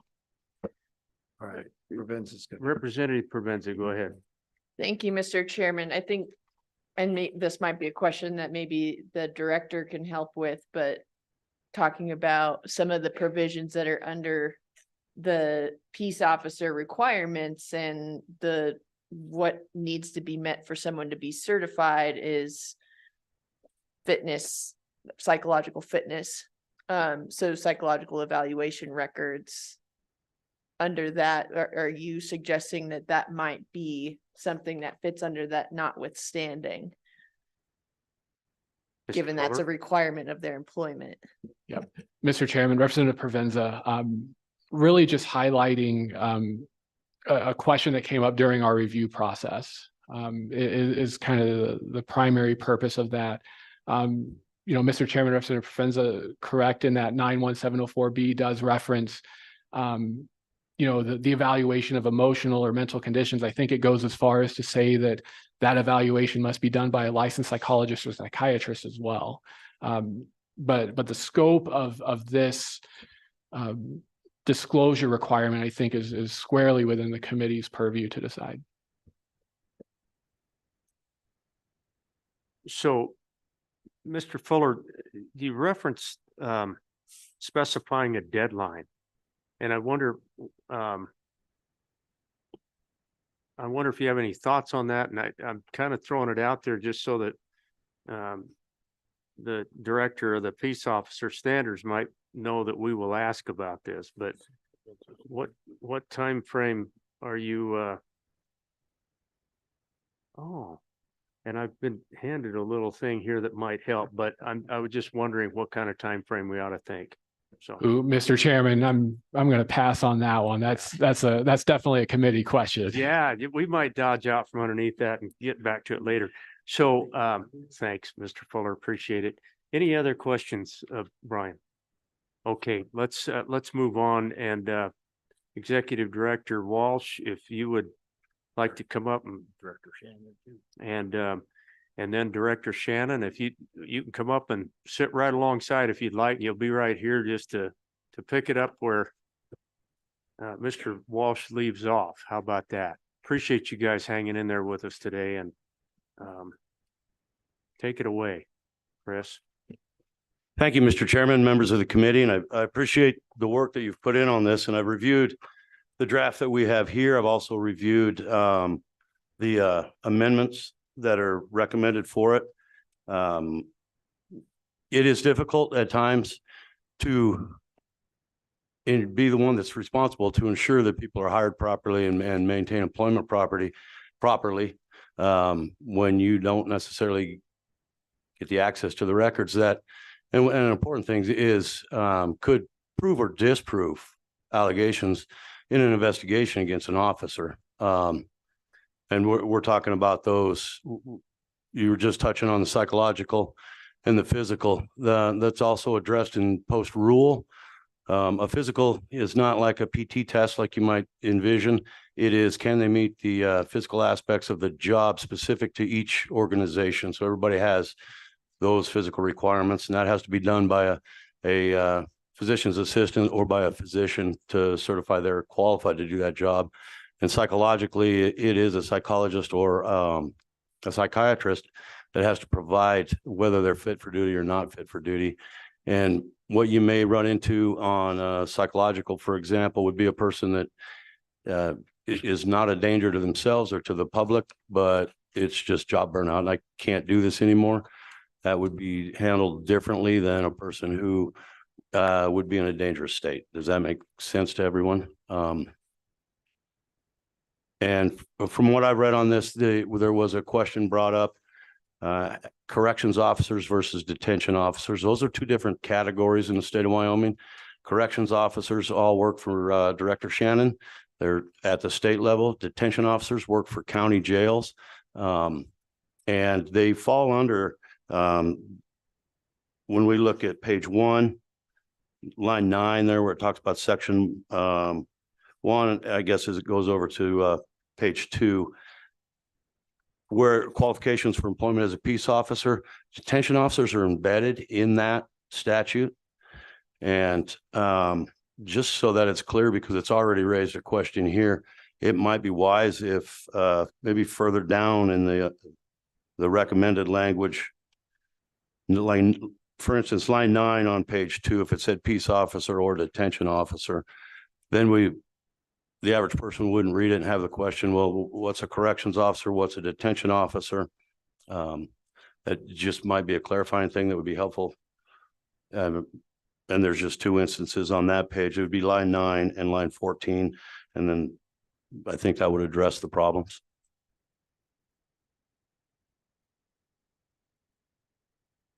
And the last question I think that came up, Mr. Chairman, was the time frame on that. And I think that is addressed in Representative Provenza's amendment with providing 15 days.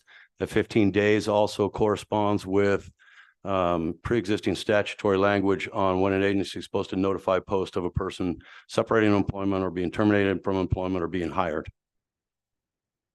Thank you for that, Director. I had not seen that, but it looks like it's going to be in pretty good order to be considered. So appreciate the representative. Go ahead, Representative Provenza. Thank you, Mr. Chairman. Director, do you have any heartburn about the notwithstanding any other law to the contrary when it comes to like the medical or psychological evaluation records that are in personnel? Mr. Chairman, Representative Provenza, I don't. I am also not a lawyer, and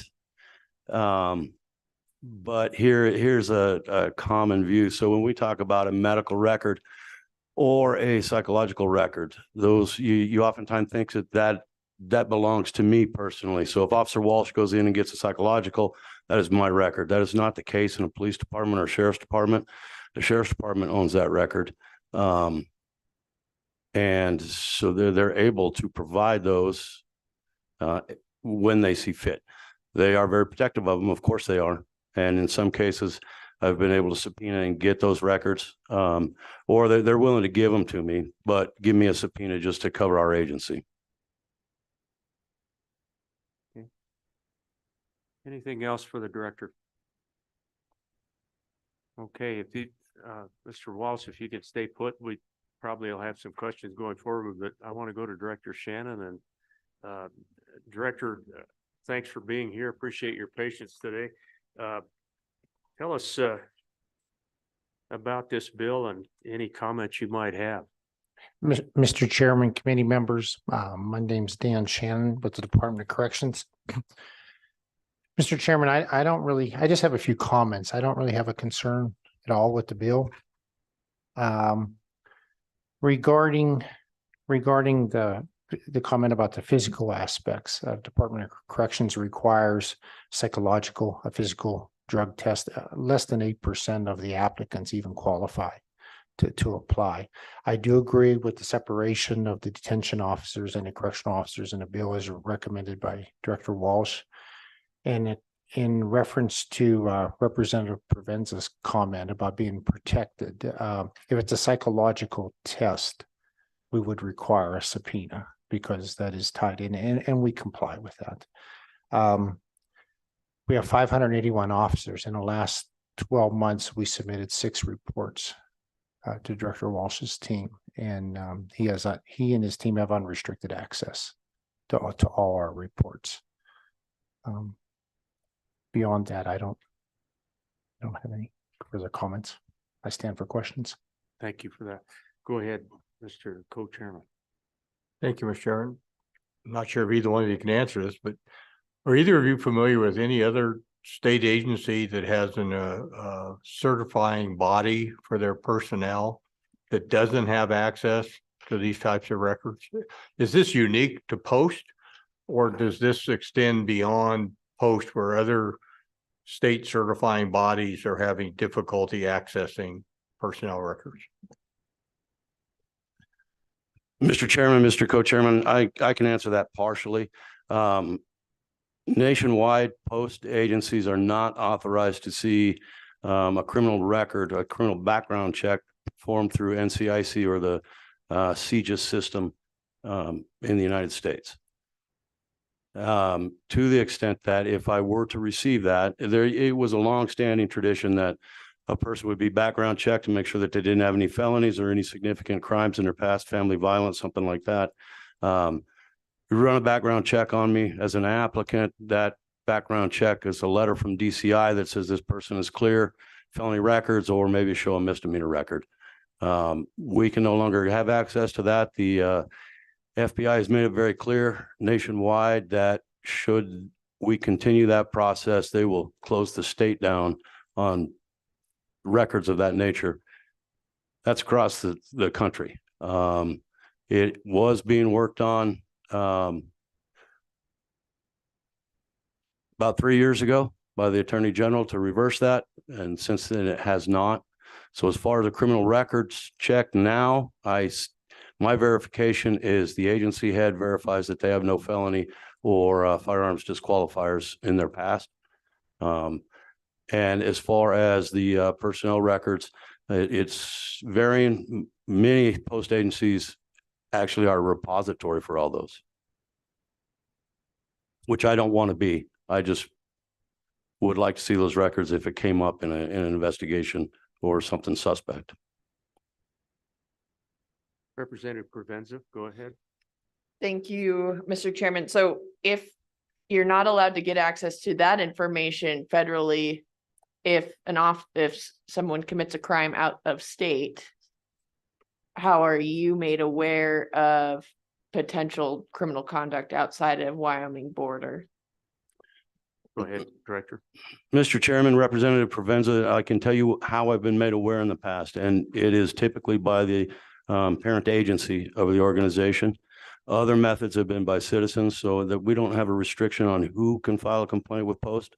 And sometimes those complaints are in the form of me getting sent a newspaper article saying that this officer was arrested at this location.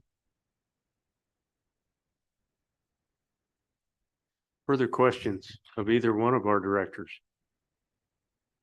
Okay, gentlemen, appreciate it. We're gonna go to any other testimony on this bill. Is there anyone out there this afternoon who would like to come forward and testify? Please come forward, the sheriffs and the chiefs. Gentlemen, if you could slide over just a little bit, we'll just keep all three of you right here. That'd be great. Mr. Chairman. Thanks for sticking around this afternoon. We appreciate it. Mr. Chairman, my name is Alan Thompson. I'm the Executive Director of the Wyoming Association of Sheriffs and Chiefs of Police. And I don't have any substantive information to provide to you, but I'm happy to answer any questions you might have from our membership. Go ahead, Mr. Co-Chairman. Hey, Mr. Co-Chair. Mr. Thompson, I believe you testified last time that your membership didn't have an opposition with providing these records to Post, but they wanted to make sure they weren't going to be exposed to liability for having done so. Is that still your testimony? Yeah, Mr. Chairman, to answer the question, I've since had more conversations with our membership, and I would say they want to comply with this process from the general statement that we don't want to have bad cops in law enforcement, and administrators take that very seriously. So whatever they can do legally to assist Post in what Post needs to do, they're generally very receptive to that. But there is still that concern that they're making sure that they're complying with other law, with medical records and psychological records and things like that. And each of the administrators might view that a little bit different, ask for a subpoena, might share it based on the statute or proposed statutory change. So there is a little difference of opinion amongst the administrators that I've spoken with, but generally speaking, they're supportive of the process as a whole. So, Mr. Thompson, would this bill make a difference? Will it make a difference with our agencies out there, your sheriffs and chiefs, complying with an effort to get a good evaluation? Mr. Chairman, do you mean beforehand, before hiring? I mean, if we pass this bill, is it going to make a difference? Is it going to give some more solid footing to our sheriffs and chiefs with respect to this is now in state law, this is in statute, that we need to try to comply with this? Is that a help? Is it a hindrance? What's your take on that? Yeah. Mr. Chairman, I do believe that administrators will make the decision on hiring and firing regardless of the later investigation of Post.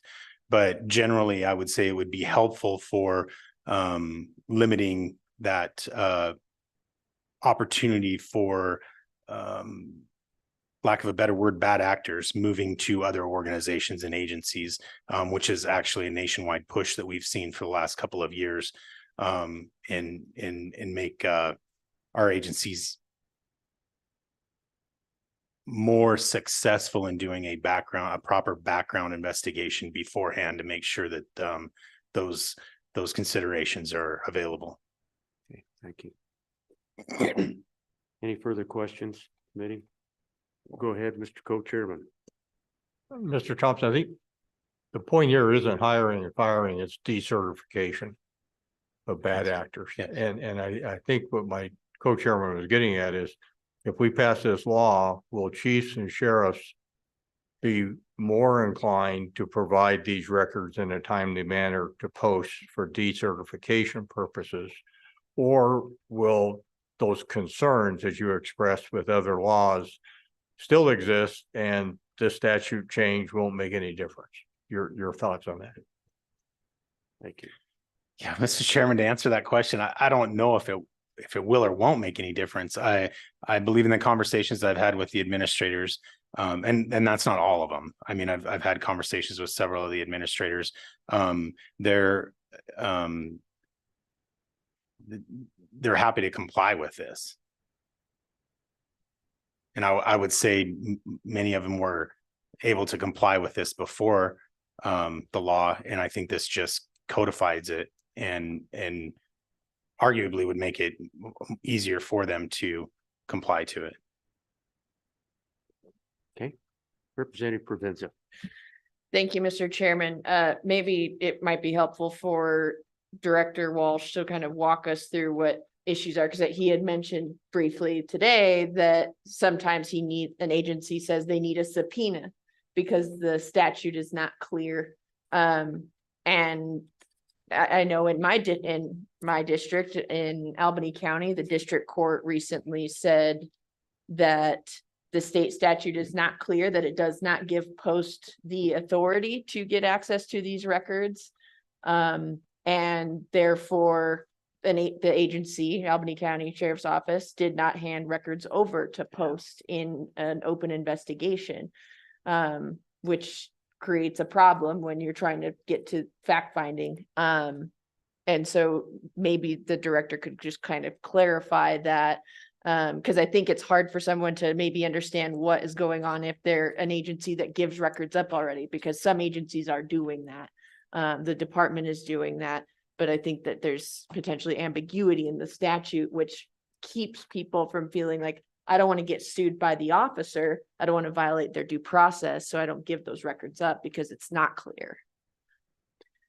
So, Director, tackle that one for us, if you will.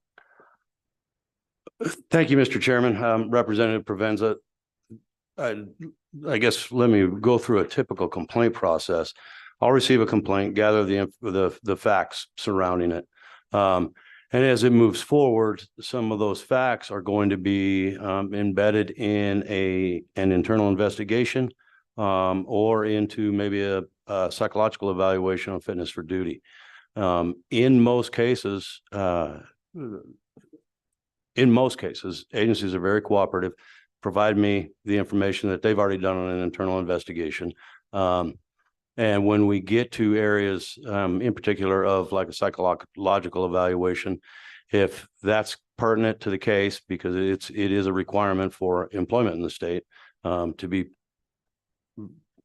psychologically fit, most agencies will say provide us with a subpoena so that we can provide the information to you and cover our end. And on a few occasions, and it's not exclusive to a psychological record, there's been significant information that exists where I've subpoenaed it and it hasn't been honored. And yes, just recently in Albany County, a judge ruled that under the Public Records Act, that information is completely protected and there was no avenue for Post to make a request or for the subpoena to have to be honored. So, Director, armed with this statutory change, do you feel like that would make a difference in a case like the one in Albany County? Mr. Chairman, I think it would, and it would be because it would be written down in our statute that yes, there's an exclusion for this. Previously to that, there's nothing. It says I'm supposed to verify it, but there was no avenue that could be found where it made it legal. Okay, thank you for that. I want to go to Director Shannon. I think, Director, you had a comment or two. Thank you. Mr. Chairman, it's just relative to the question that was asked Mr. Thompson and Mr. Walsh. What I recall is you saying, do you believe it would create a hindrance or make a difference? And I can only speak on behalf of the Department of Corrections. I don't believe at this time it would make a difference because, as I mentioned, there's unfeathered acts, and if it's protected if it's protected records, subpoena is required. If it's a psychological, or later on in someone's career, we ask for a fitness of duty, and then a psychiatrist submits the report. But what I do believe this bill would do is clearly set a standard for future if the directors changes, if there's changes in directors, because someone else could come in and just say, well, I'm not going to provide it. I think that would affect Director Walsh's operations. So at least it sets the bar of expectation going forward is kind of what you're saying. Mr. Chairman, I believe it clearly outlines it for the future. Yes. Thank you. Appreciate it. So Representative Oakley. Thank you, Mr. Chairman. If we could, Director, return to, you just said in Albany County, a judge ruled that the records were not legally able to be released. Is that accurate? And what can you just tell me about that? I'm trying to figure out, because I want to make sure we don't do something that makes conflicting laws. Like I know this is Representative Provenza's amendment, but like making a law that says the court shall provide, if there is some other legal reason, like it's in federal law that these records can't be given. I'm just trying to understand that so that we don't overstep here. Mr. Chairman, Representative Oakley, the judge wasn't citing federal law, but citing Wyoming Public Records Act, talking about personnel records in particular, and how there was no statutes that allowed posts to have that information. So there was no way for it to be released. And in fact, it was Judge Westby, and she made the statement it seemed to her post should have access to the records, but without clear statute or case law pointing that way, they're going to stick with the narrower definition and restrict it.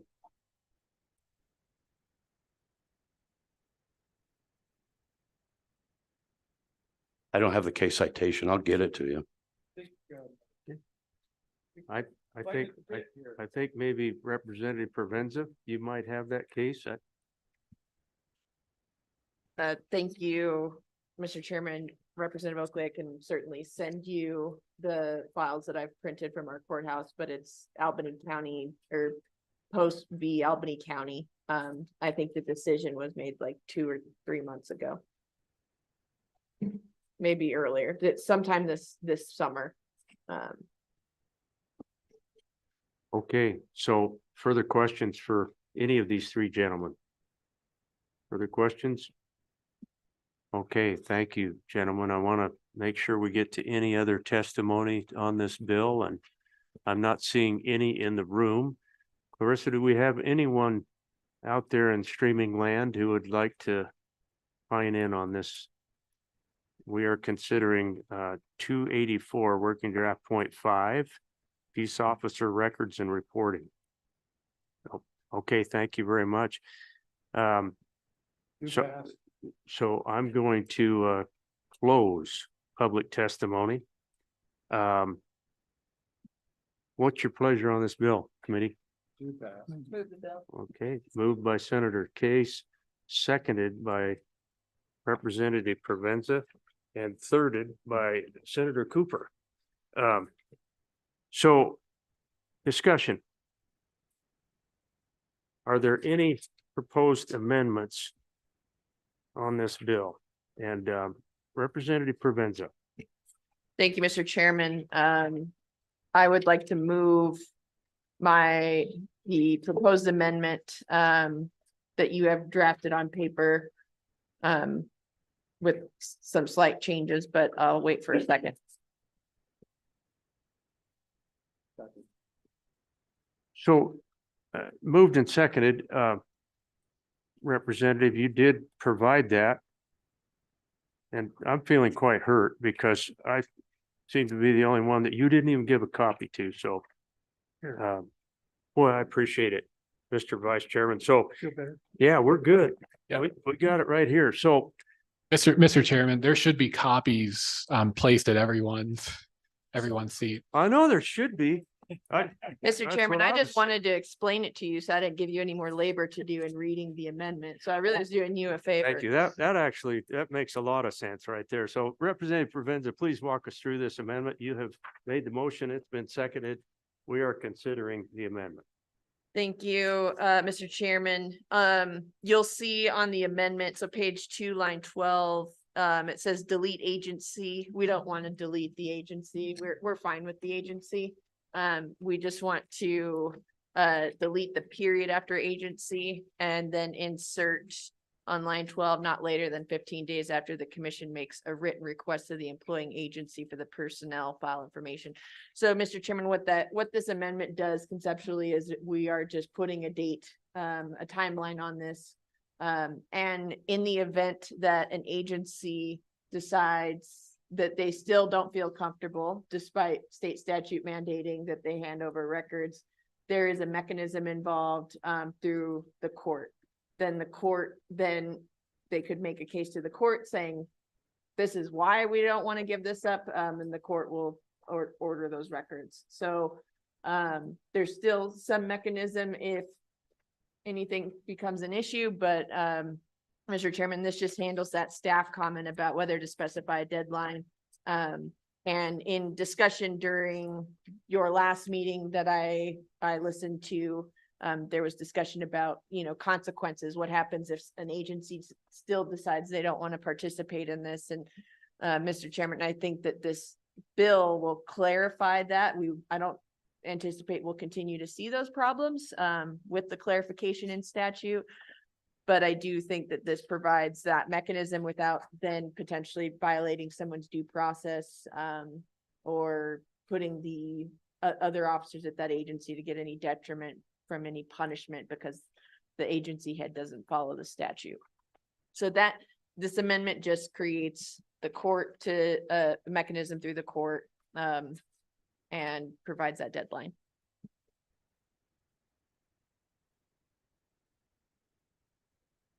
Go ahead, Mr. Co-Chairman. Thank you, Mr. Chairman. I like this amendment up to a point, and where I draw the line is where the amendment sets a timeline for the court.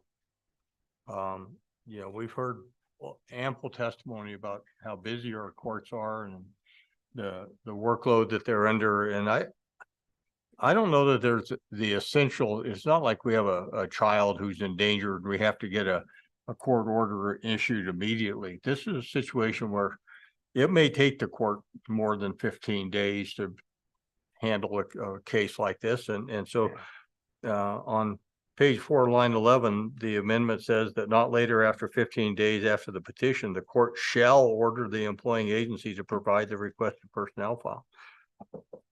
I don't mind putting a timeline on the agencies to supply, but I'm not going to be in favor of putting a timeline on the courts.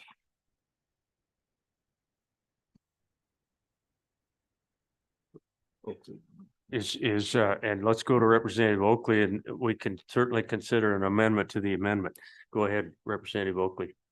Thank you, Mr. Chairman, and my thoughts will be along the same lines as far as amending the amendment should we pass it. So maybe we're getting ahead, but for discussion, both of the 15 days are very, very fast as far as the time. I would agree, and I think Chairman Washit nailed it, which is this. I mean, it's not some emergency 2 weeks to require a court to do that. They might have a jury trial on a murder or something. So I think that's too much. Personally, I also don't like the shall order because I mean the whole idea here, I think, if there is a legal determination to be made, if there's argument about either the law or the facts, or if the records, a specific part of the record should be turned over, it seems to me the whole point would be to let the judge make that determination on whether it should or shouldn't. In fact, Representative Provenza said, if like the agency doesn't turn it over and they want to say, this is why we don't want to turn it over, but then we would turn around and say the judge shall order it. I think that needs to be a may, so the judge can make the determination on whether it's all appropriate or whether they want, if there's a legal argument there, the shall seems too restrictive. So again, if we pass this, I would not be in favor of either the 15-day timeline for the court or the court shall order the the entire personnel file be turned over. Representative Provenza. Thank you, Mr. Chairman. I'm open to friendly amendments. I had this language drafted in part because I didn't want to be playing grammar games at 4:50 p.m.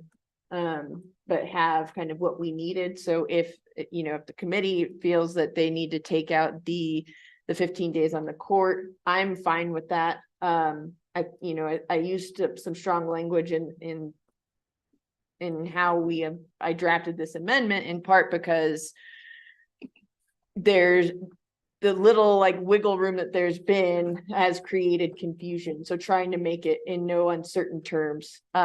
So I think if we wanted to go with Representative or Chairman Washitt's striking of forcing the court to hear this, I would be fine with that. I do, in part with that 15 days, while I would hope in most circumstances there isn't a timeliness of a situation, I do have some concerns that if we let this drag on, I know that this particular case has been open since January of 2020. I don't want to see folks who really have no business continuing to represent law enforcement and tainting the name of law enforcement have the opportunity to stay there because folks are dragging their feet.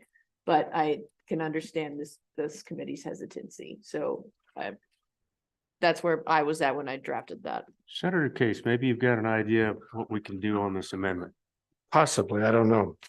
Not all my ideas are good. I'll be the first to admit. But if we just make it a may, I think that's really not sufficient because it would leave it open for the court not to make any determination at all. And that concerns me a little bit. I was wondering if we just deleted the last sentence so that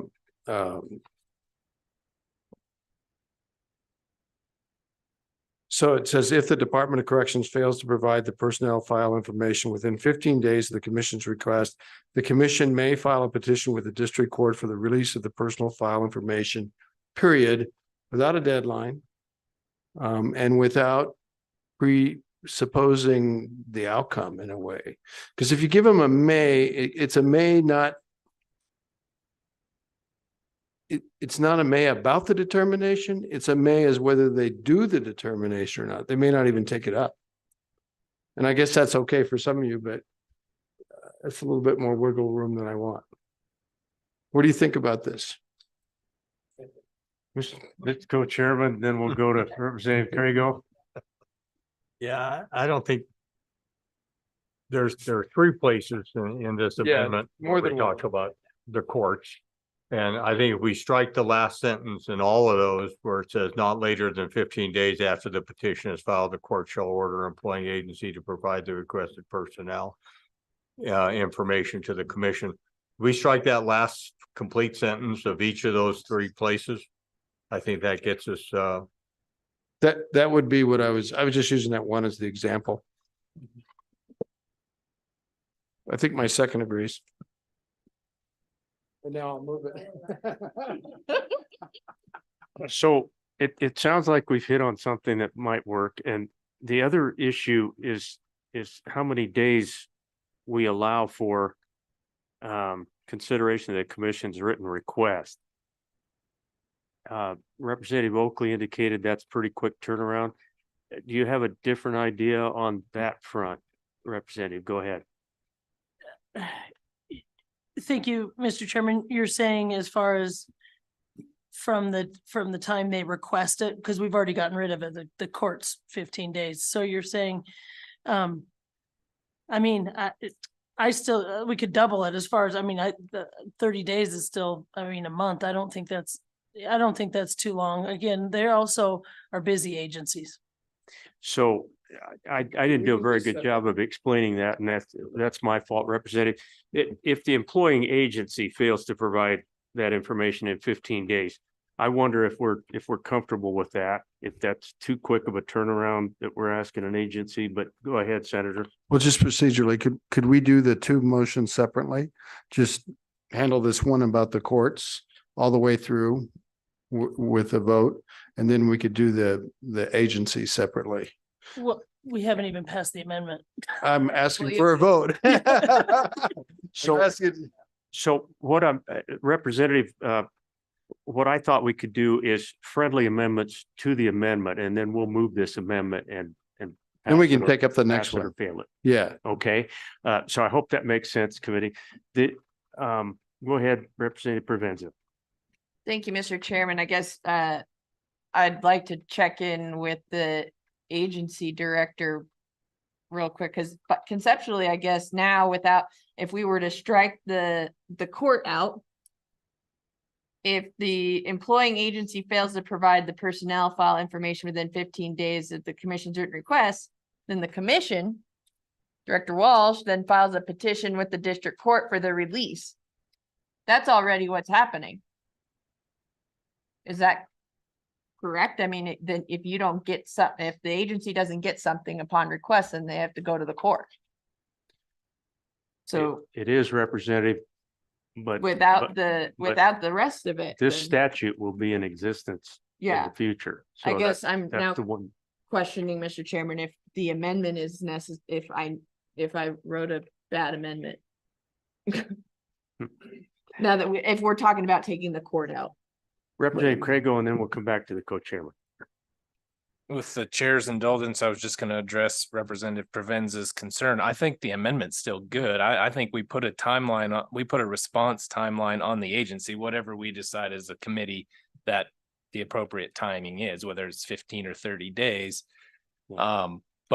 And then we're also giving the right to file a petition, because I think there could be an argument regarding exhaustion of administrative remedies. There's a whole litany of things that as a county lawyer I've probably used before. And yeah, I think it's probably good that we put in there that you can file a petition. I think you could anyways. I mean, I think that right is already there, but this just makes it explicit. I agree with the good co-chairman, though, that putting a timeline on the response from the court is problematic, and you're never going to get the 15 days, and they're going to be really upset at us for passing this law because they just don't have the time, the time availability to turn some of that stuff around. But I think the amendment is still a good idea.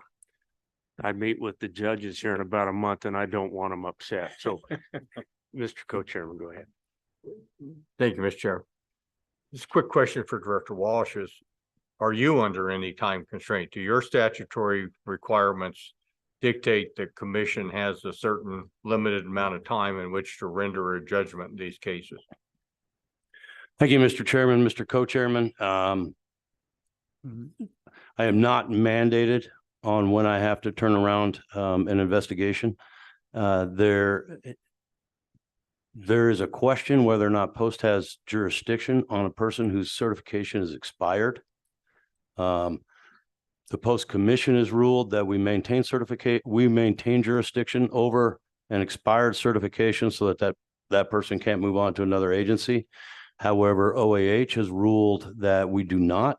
And the Post Commission, in this case, supersedes what the OAH judges said. But it's a valid question that has not been answered at a next level. So the timeline could be if I've got a certification coming up on expiration.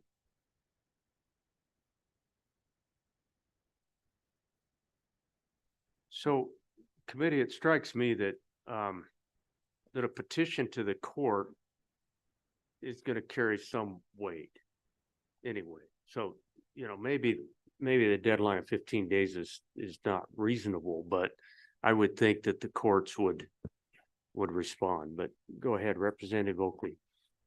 Thank you, Mr. Chairman. I think 30 days is more than, I think that's fair. That's not a very long time to require it. And the point is that hopefully they will want to comply. And I would think we would want to stop. We don't want petitions to be filed, and they don't want to have to do the work on something that's just going to be withdrawn. So I just think 30 days is just a little more reasonable, and hopefully, because by the time you're filing petitions, I hope it's because, there's a problem. We don't want it to just start to be, 2 weeks filing petitions. just makes sense to me. 30 days is not a long time to expect for them to decide, go through records and give them. So I think 30 days makes a little more sense. 2 weeks again is pretty short. That's just my 2 cents on it, and hopefully stopping from filing unnecessary petitions. So let's do 2 different amendments real quickly to the amendment. Yeah. Okay, so let's take up the court issue. It has, I would entertain a motion to strike the final sentence in 3 different spots. So move. The co-chairman has moved it. Do I have a second? Seconded by Senator Cooper. Does everyone understand what we're doing on that one? Strike, not later, et cetera, et cetera. All in favor of the motion, say aye. Aye. Any opposed, no. Okay, that is an amendment to the amendment. So is there a second proposed amendment of any kind? She can offer the 15 or the 30 days. That has been moved. Do I have a second on that? Seconded by Provenza. Discussion, all in favor of that motion, please say aye. Aye. Any opposed, no. No. Okay, we're gonna say that did pass, and we're back on the amendment now, as amended. Question on amendment. All those in favor of the amendment, please say aye. Aye. Any opposed, no. We are back on the bill. The one piece that's kind of hanging from the staff comments, my instinct says we could go to the Public Records Act rather than the very broad notwithstanding language. And so I would offer that. Second. So Brian and Katie, I'm looking your way to make sure you got that, because I'm not sure I did. Did you get that, Ryan? Yep. So, Mr. Chairman, I believe it would be page, and this would be duplicated in the other 2 parts of the bill, page 2, line 5. After notwithstanding, delete the rest of the line and insert the Public Records Act.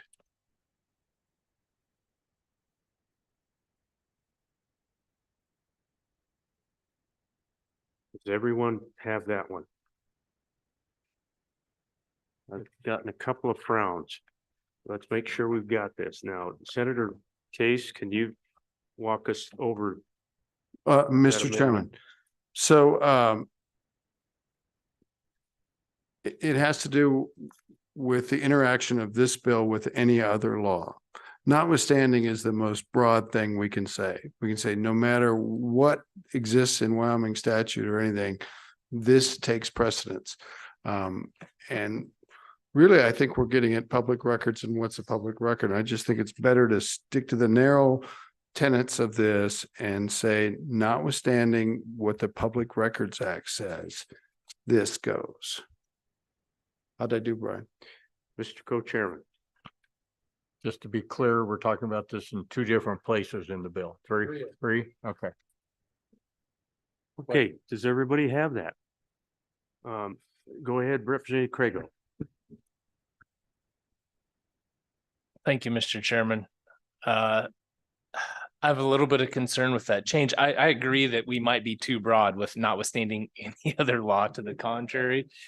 But my concern is if we, by going to only the Public Records Act, we're limiting it. I mean, we're going the complete opposite direction. I mean, we're at the other end of the spectrum, and I think there's a bunch of stuff in between there. I think there are probably other state laws. I can't think any off the top of my head that may apply to those records outside the public records law. I mean, there is case law out there about who owns personnel files, for example. Does that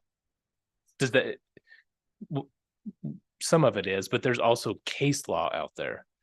And so I just don't know if we want to go so far as to limit it to that. I don't know the answer. I agree with the good senator that it might be too broad as written, but I'm afraid if we limit it to only public records, we might give the agencies that don't want to give up these records for whatever reason, we'll give them an avenue to say, we don't want to give up the records, and they'll cite us some law and say, we don't fall under your new law, and here's why. Representative Provenza. Thank you, Mr. Chairman. This is just a follow-up question to that. When we cite the Public Records Act with, so statutes under Title 16, does that then not also constitute the legal findings that have come with those laws? So are you concerned about the case law that happens in regards to the Public Records Act, or that happens outside of it? Go ahead, Representative. Mr. Chairman, I think both. And then I'm also thinking about things that we haven't thought of yet. I mean, there are lots of areas of law that involve employment records, employment, whatever, disciplinary matters. I don't know what those are. I know what I don't know, which is a lot topic. I'm just afraid we might be, taking away what we're trying to do with the bill might go away with that, just with that one minor change. Senator Case. Well, Mr. Chairman, I'd like to be proactive and make sure that we can get this bill right when we get to session. But I'm really, the notwithstanding anything in the world really bothers me, and really any law when we do that, it is like throwing the bomb. So I was wondering, if we look to staff, could we put a placeholder? It could be the Public Records Act right now, but let's make sure that the title permits us to, and I think it does just by looking at it. So the title would permit us, if folks were to say, well, there's a lot of other laws that you need to do, we could do that during the session. If I'd rather start narrow, get folks out here a chance to come in and say, what about this law? What about this law? And we could add them in if our title permits. And that'd be a commitment. I don't want to be overly narrow either, but I don't want to go the other direction. Does everybody follow? I'm inclined to say that I could support something like that, committee. Representative Craigo. Mr. Chairman, just the thought, and we'd have to run this by our good lawyers over here, but what if we didn't even have that clause, right? That's the whole purpose of the court proceeding. We let somebody else make the argument of why they should not have to produce the document. What if we just take out the notwithstanding language altogether? Mr. Fuller? Yeah, Mr. Chairman. What say you on that front? Yeah. Mr. Chairman, I certainly deleting that still, I mean, you still have the positive kind of requirement of the law. And then, Mr. Chairman, the other thing I would note with the draft is that the draft does go into the Public Records Act itself and makes clear that even though personnel files generally are denied the right of inspection, we have now carved out basically the records contemplated in this bill being available to post. So that language is expressly in the Public Records Act, or would be if the bill's enacted. So, Mr. Chairman, just go ahead, Senator. So, Mr. Fuller, I think what you're saying is it would do no harm to follow a good Representative Craigo's suggestion to take out the first clause, and then we already have the Public Records Act in there. I think you're saying that would be okay. Mr. Fuller. Yeah, Mr. Chairman, I'm not sure I would, opine one way or another. Judge Fuller. Yeah. Yeah. So I just pictured you with one of those white wigs on. I don't know why that came to me, but it's kind of a change. I've got the hair for it, Mr. Chairman. Yeah, so do I. I could use one too. So Mr. Chairman, I mean, immediately, I wouldn't see any issue with that. I think, it still would be an open question, that an agency, a law enforcement agency could come and say, what about this? We're not doing this because X. And at that point, I think it would be up to a court to interpret this provision in light of that asserted or proffered privilege or provision of law that would preclude disclosure. But yeah, Mr. Chairman, that's kind of the lay of the land. So, committee, we either have the notwithstanding phrase in there to begin the paragraph, or we eliminate it. So I'm looking at Representative Craigo. Okay. and seconded by Senator Case. Discussion, Representative Provenza. Mr. Chairman, real quick, didn't we have another amendment from We're- Senator Case? Second by Provenza. Thank you for that. I will withdraw. We did. Okay, that amendment has been withdrawn. Thank you for the reminder, gentlemen. So, my apologies. We did have that. We should have cleared it. Now we'll go on to the second consideration. So it's now been moved that we strike the line 5 through the comma, right? Oh, all three notwithstanding. There we go. So, and it was seconded by Representative Provenza. Okay, discussion on that amendment. All those in favor of that amendment, please say aye. Aye. Any opposed? No. That amendment has passed. We're back on the bill. Is there anything further Mr. Chairman. on 284? Senator Cooper. Thank you, Mr. Chairman. I'd like to move that we insert the language suggested by Director Walsh on page 2, line 9 and line 14. After peace officer, insert or detention officer. And again, on line 14, after peace officer, insert or detention officer. Seconded, I believe, by Representative Nemick. Does everybody understand that amendment? All in favor of that amendment? One moment, Representative Craigo first, and then we'll come back to Representative Harrelson. Go ahead. Thank you, Mr. Chairman. Do we also need to include correction officer or just detention officer? Director, can you clarify for us? Thank you, Mr. Chairman. Representative Craigo, we do not, because correction officer has its own paragraphs in here.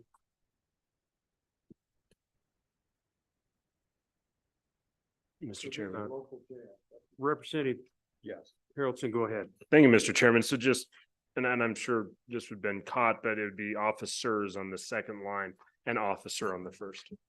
That would be conforming, I think. Thank you, though, Representative. Good point. Are we good? All in favor of that amendment, please say aye.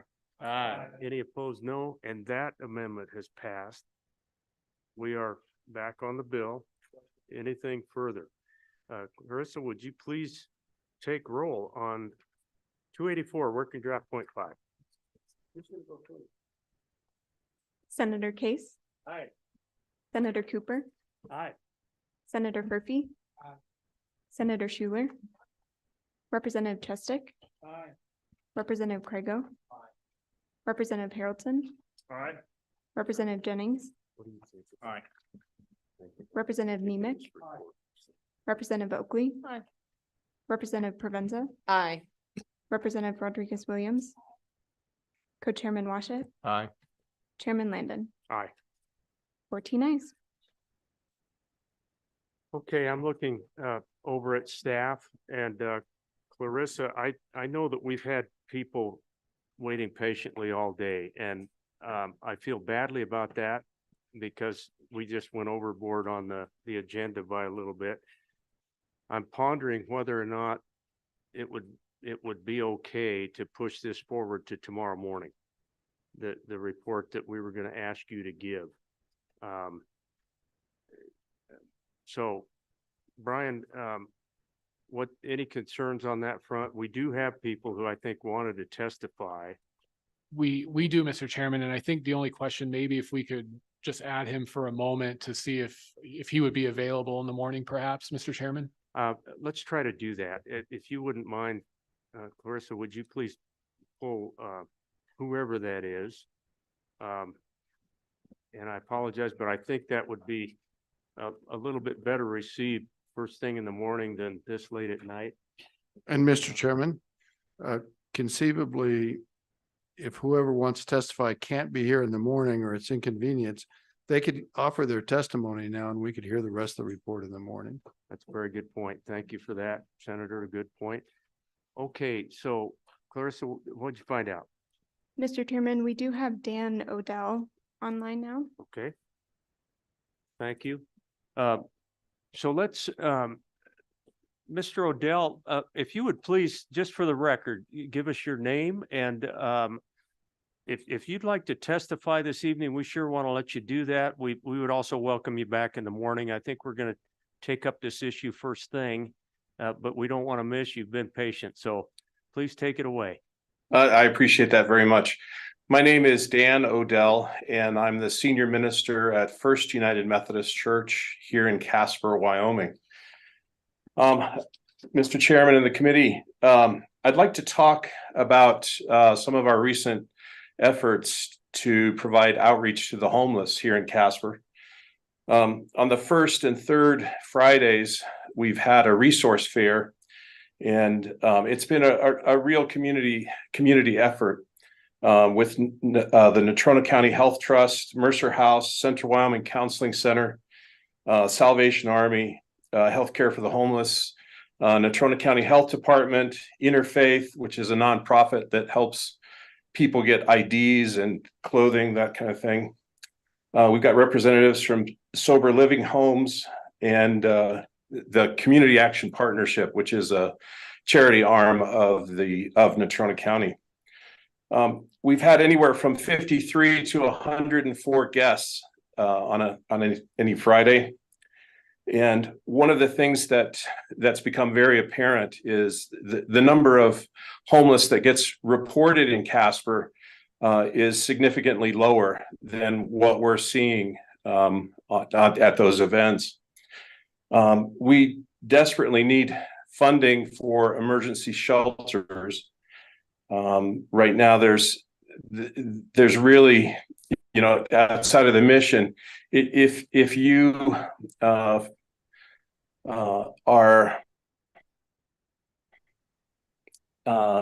do something excommunicated from the mission, then you end up sleeping in the park. And so we need some more flexibility with our emergency shelters. We also need desperate funding for transitional housing, and that would be a place where, if somebody's been camping for the last 5 or 6 years, to simply put them into an apartment, it's not going to work well. It needs to be a supportive environment. So we do need money from the legislature in order for funding more housing. And secondly, we also need funding for transportation. When people come to Casper from other areas of the state, we don't have ways to get them back to their home communities. And that can be detrimental to somebody's mental and sobriety. So we need some kind of funding mechanisms for that as well. Guests who come from other towns to WBI, when they're released, we just don't have the funding to get them back home. Now, I did have a conversation with 3 folks last week, and they were about 4 months ago, they were put on a bus. They were Native Americans in Montana, and they were asked by a church group, would you like a better life for yourself? And so people from the Blackfeet and the Cheyenne reservations, I believe, were put on a bus and came to Casper, and they were dropped off at the mission here. And we're working with a couple of those folks trying to get them on a path of sobriety. And that's been a bit of a challenge, but there's no way for us we don't have the funding to get people back to their communities, which is where they want to be. So I'd be happy. That's basically all I wanted to say tonight. I appreciate the opportunity to speak tonight because I do have a big busy schedule tomorrow, but I'd be happy to answer any questions at this point. But thank you very much for the work that you do.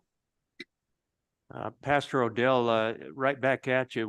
We appreciate very much your testimony and very enlightening. We'll take it into the evening, and tomorrow morning we'll be talking about a really important policy issue in our state, and frankly across the country. It's one of the big headlines on the national news every night. So really appreciate the work you do, and we'll lean into it, all of us together, maybe. Thank you. One question, Mr. Go ahead, Senator Case. Pastor Odell, thank you very much for all your good work that you're doing. I'm from Fremont County and I represent the Wind River Indian Reservation. And you mentioned the circumstance with respect to the Blackfoot Reservation in Montana. Are you aware of the similar circumstances that we became aware of at this committee at our last meeting in Casper of a similar transportation situation from within the state of Wyoming? And were you directly involved in that in any way? I didn't mean doing it but I meant consequences of that. Do you know anything about that?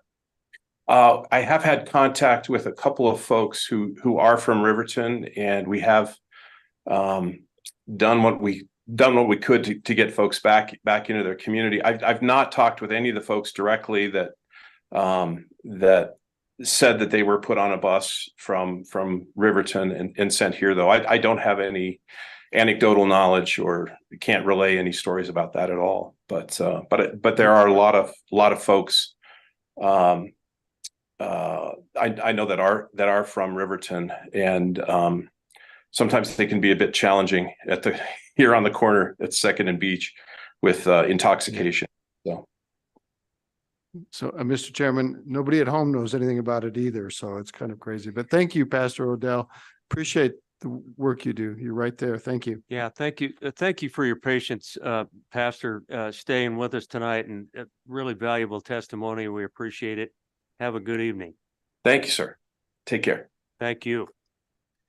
Okay, committee, that's going to wrap us up. We'll get started tomorrow, Clarissa, with some of the work that you've done. Really good stuff that I think will give us a good discussion to start things off in the morning.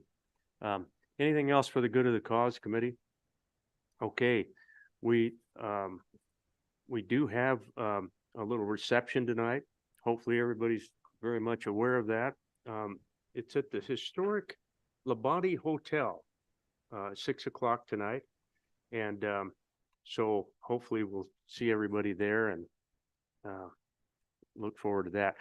We're adjourned for today. Thank you. Thank you, Mr. Chairman. Thank you. Nice job. Thank you.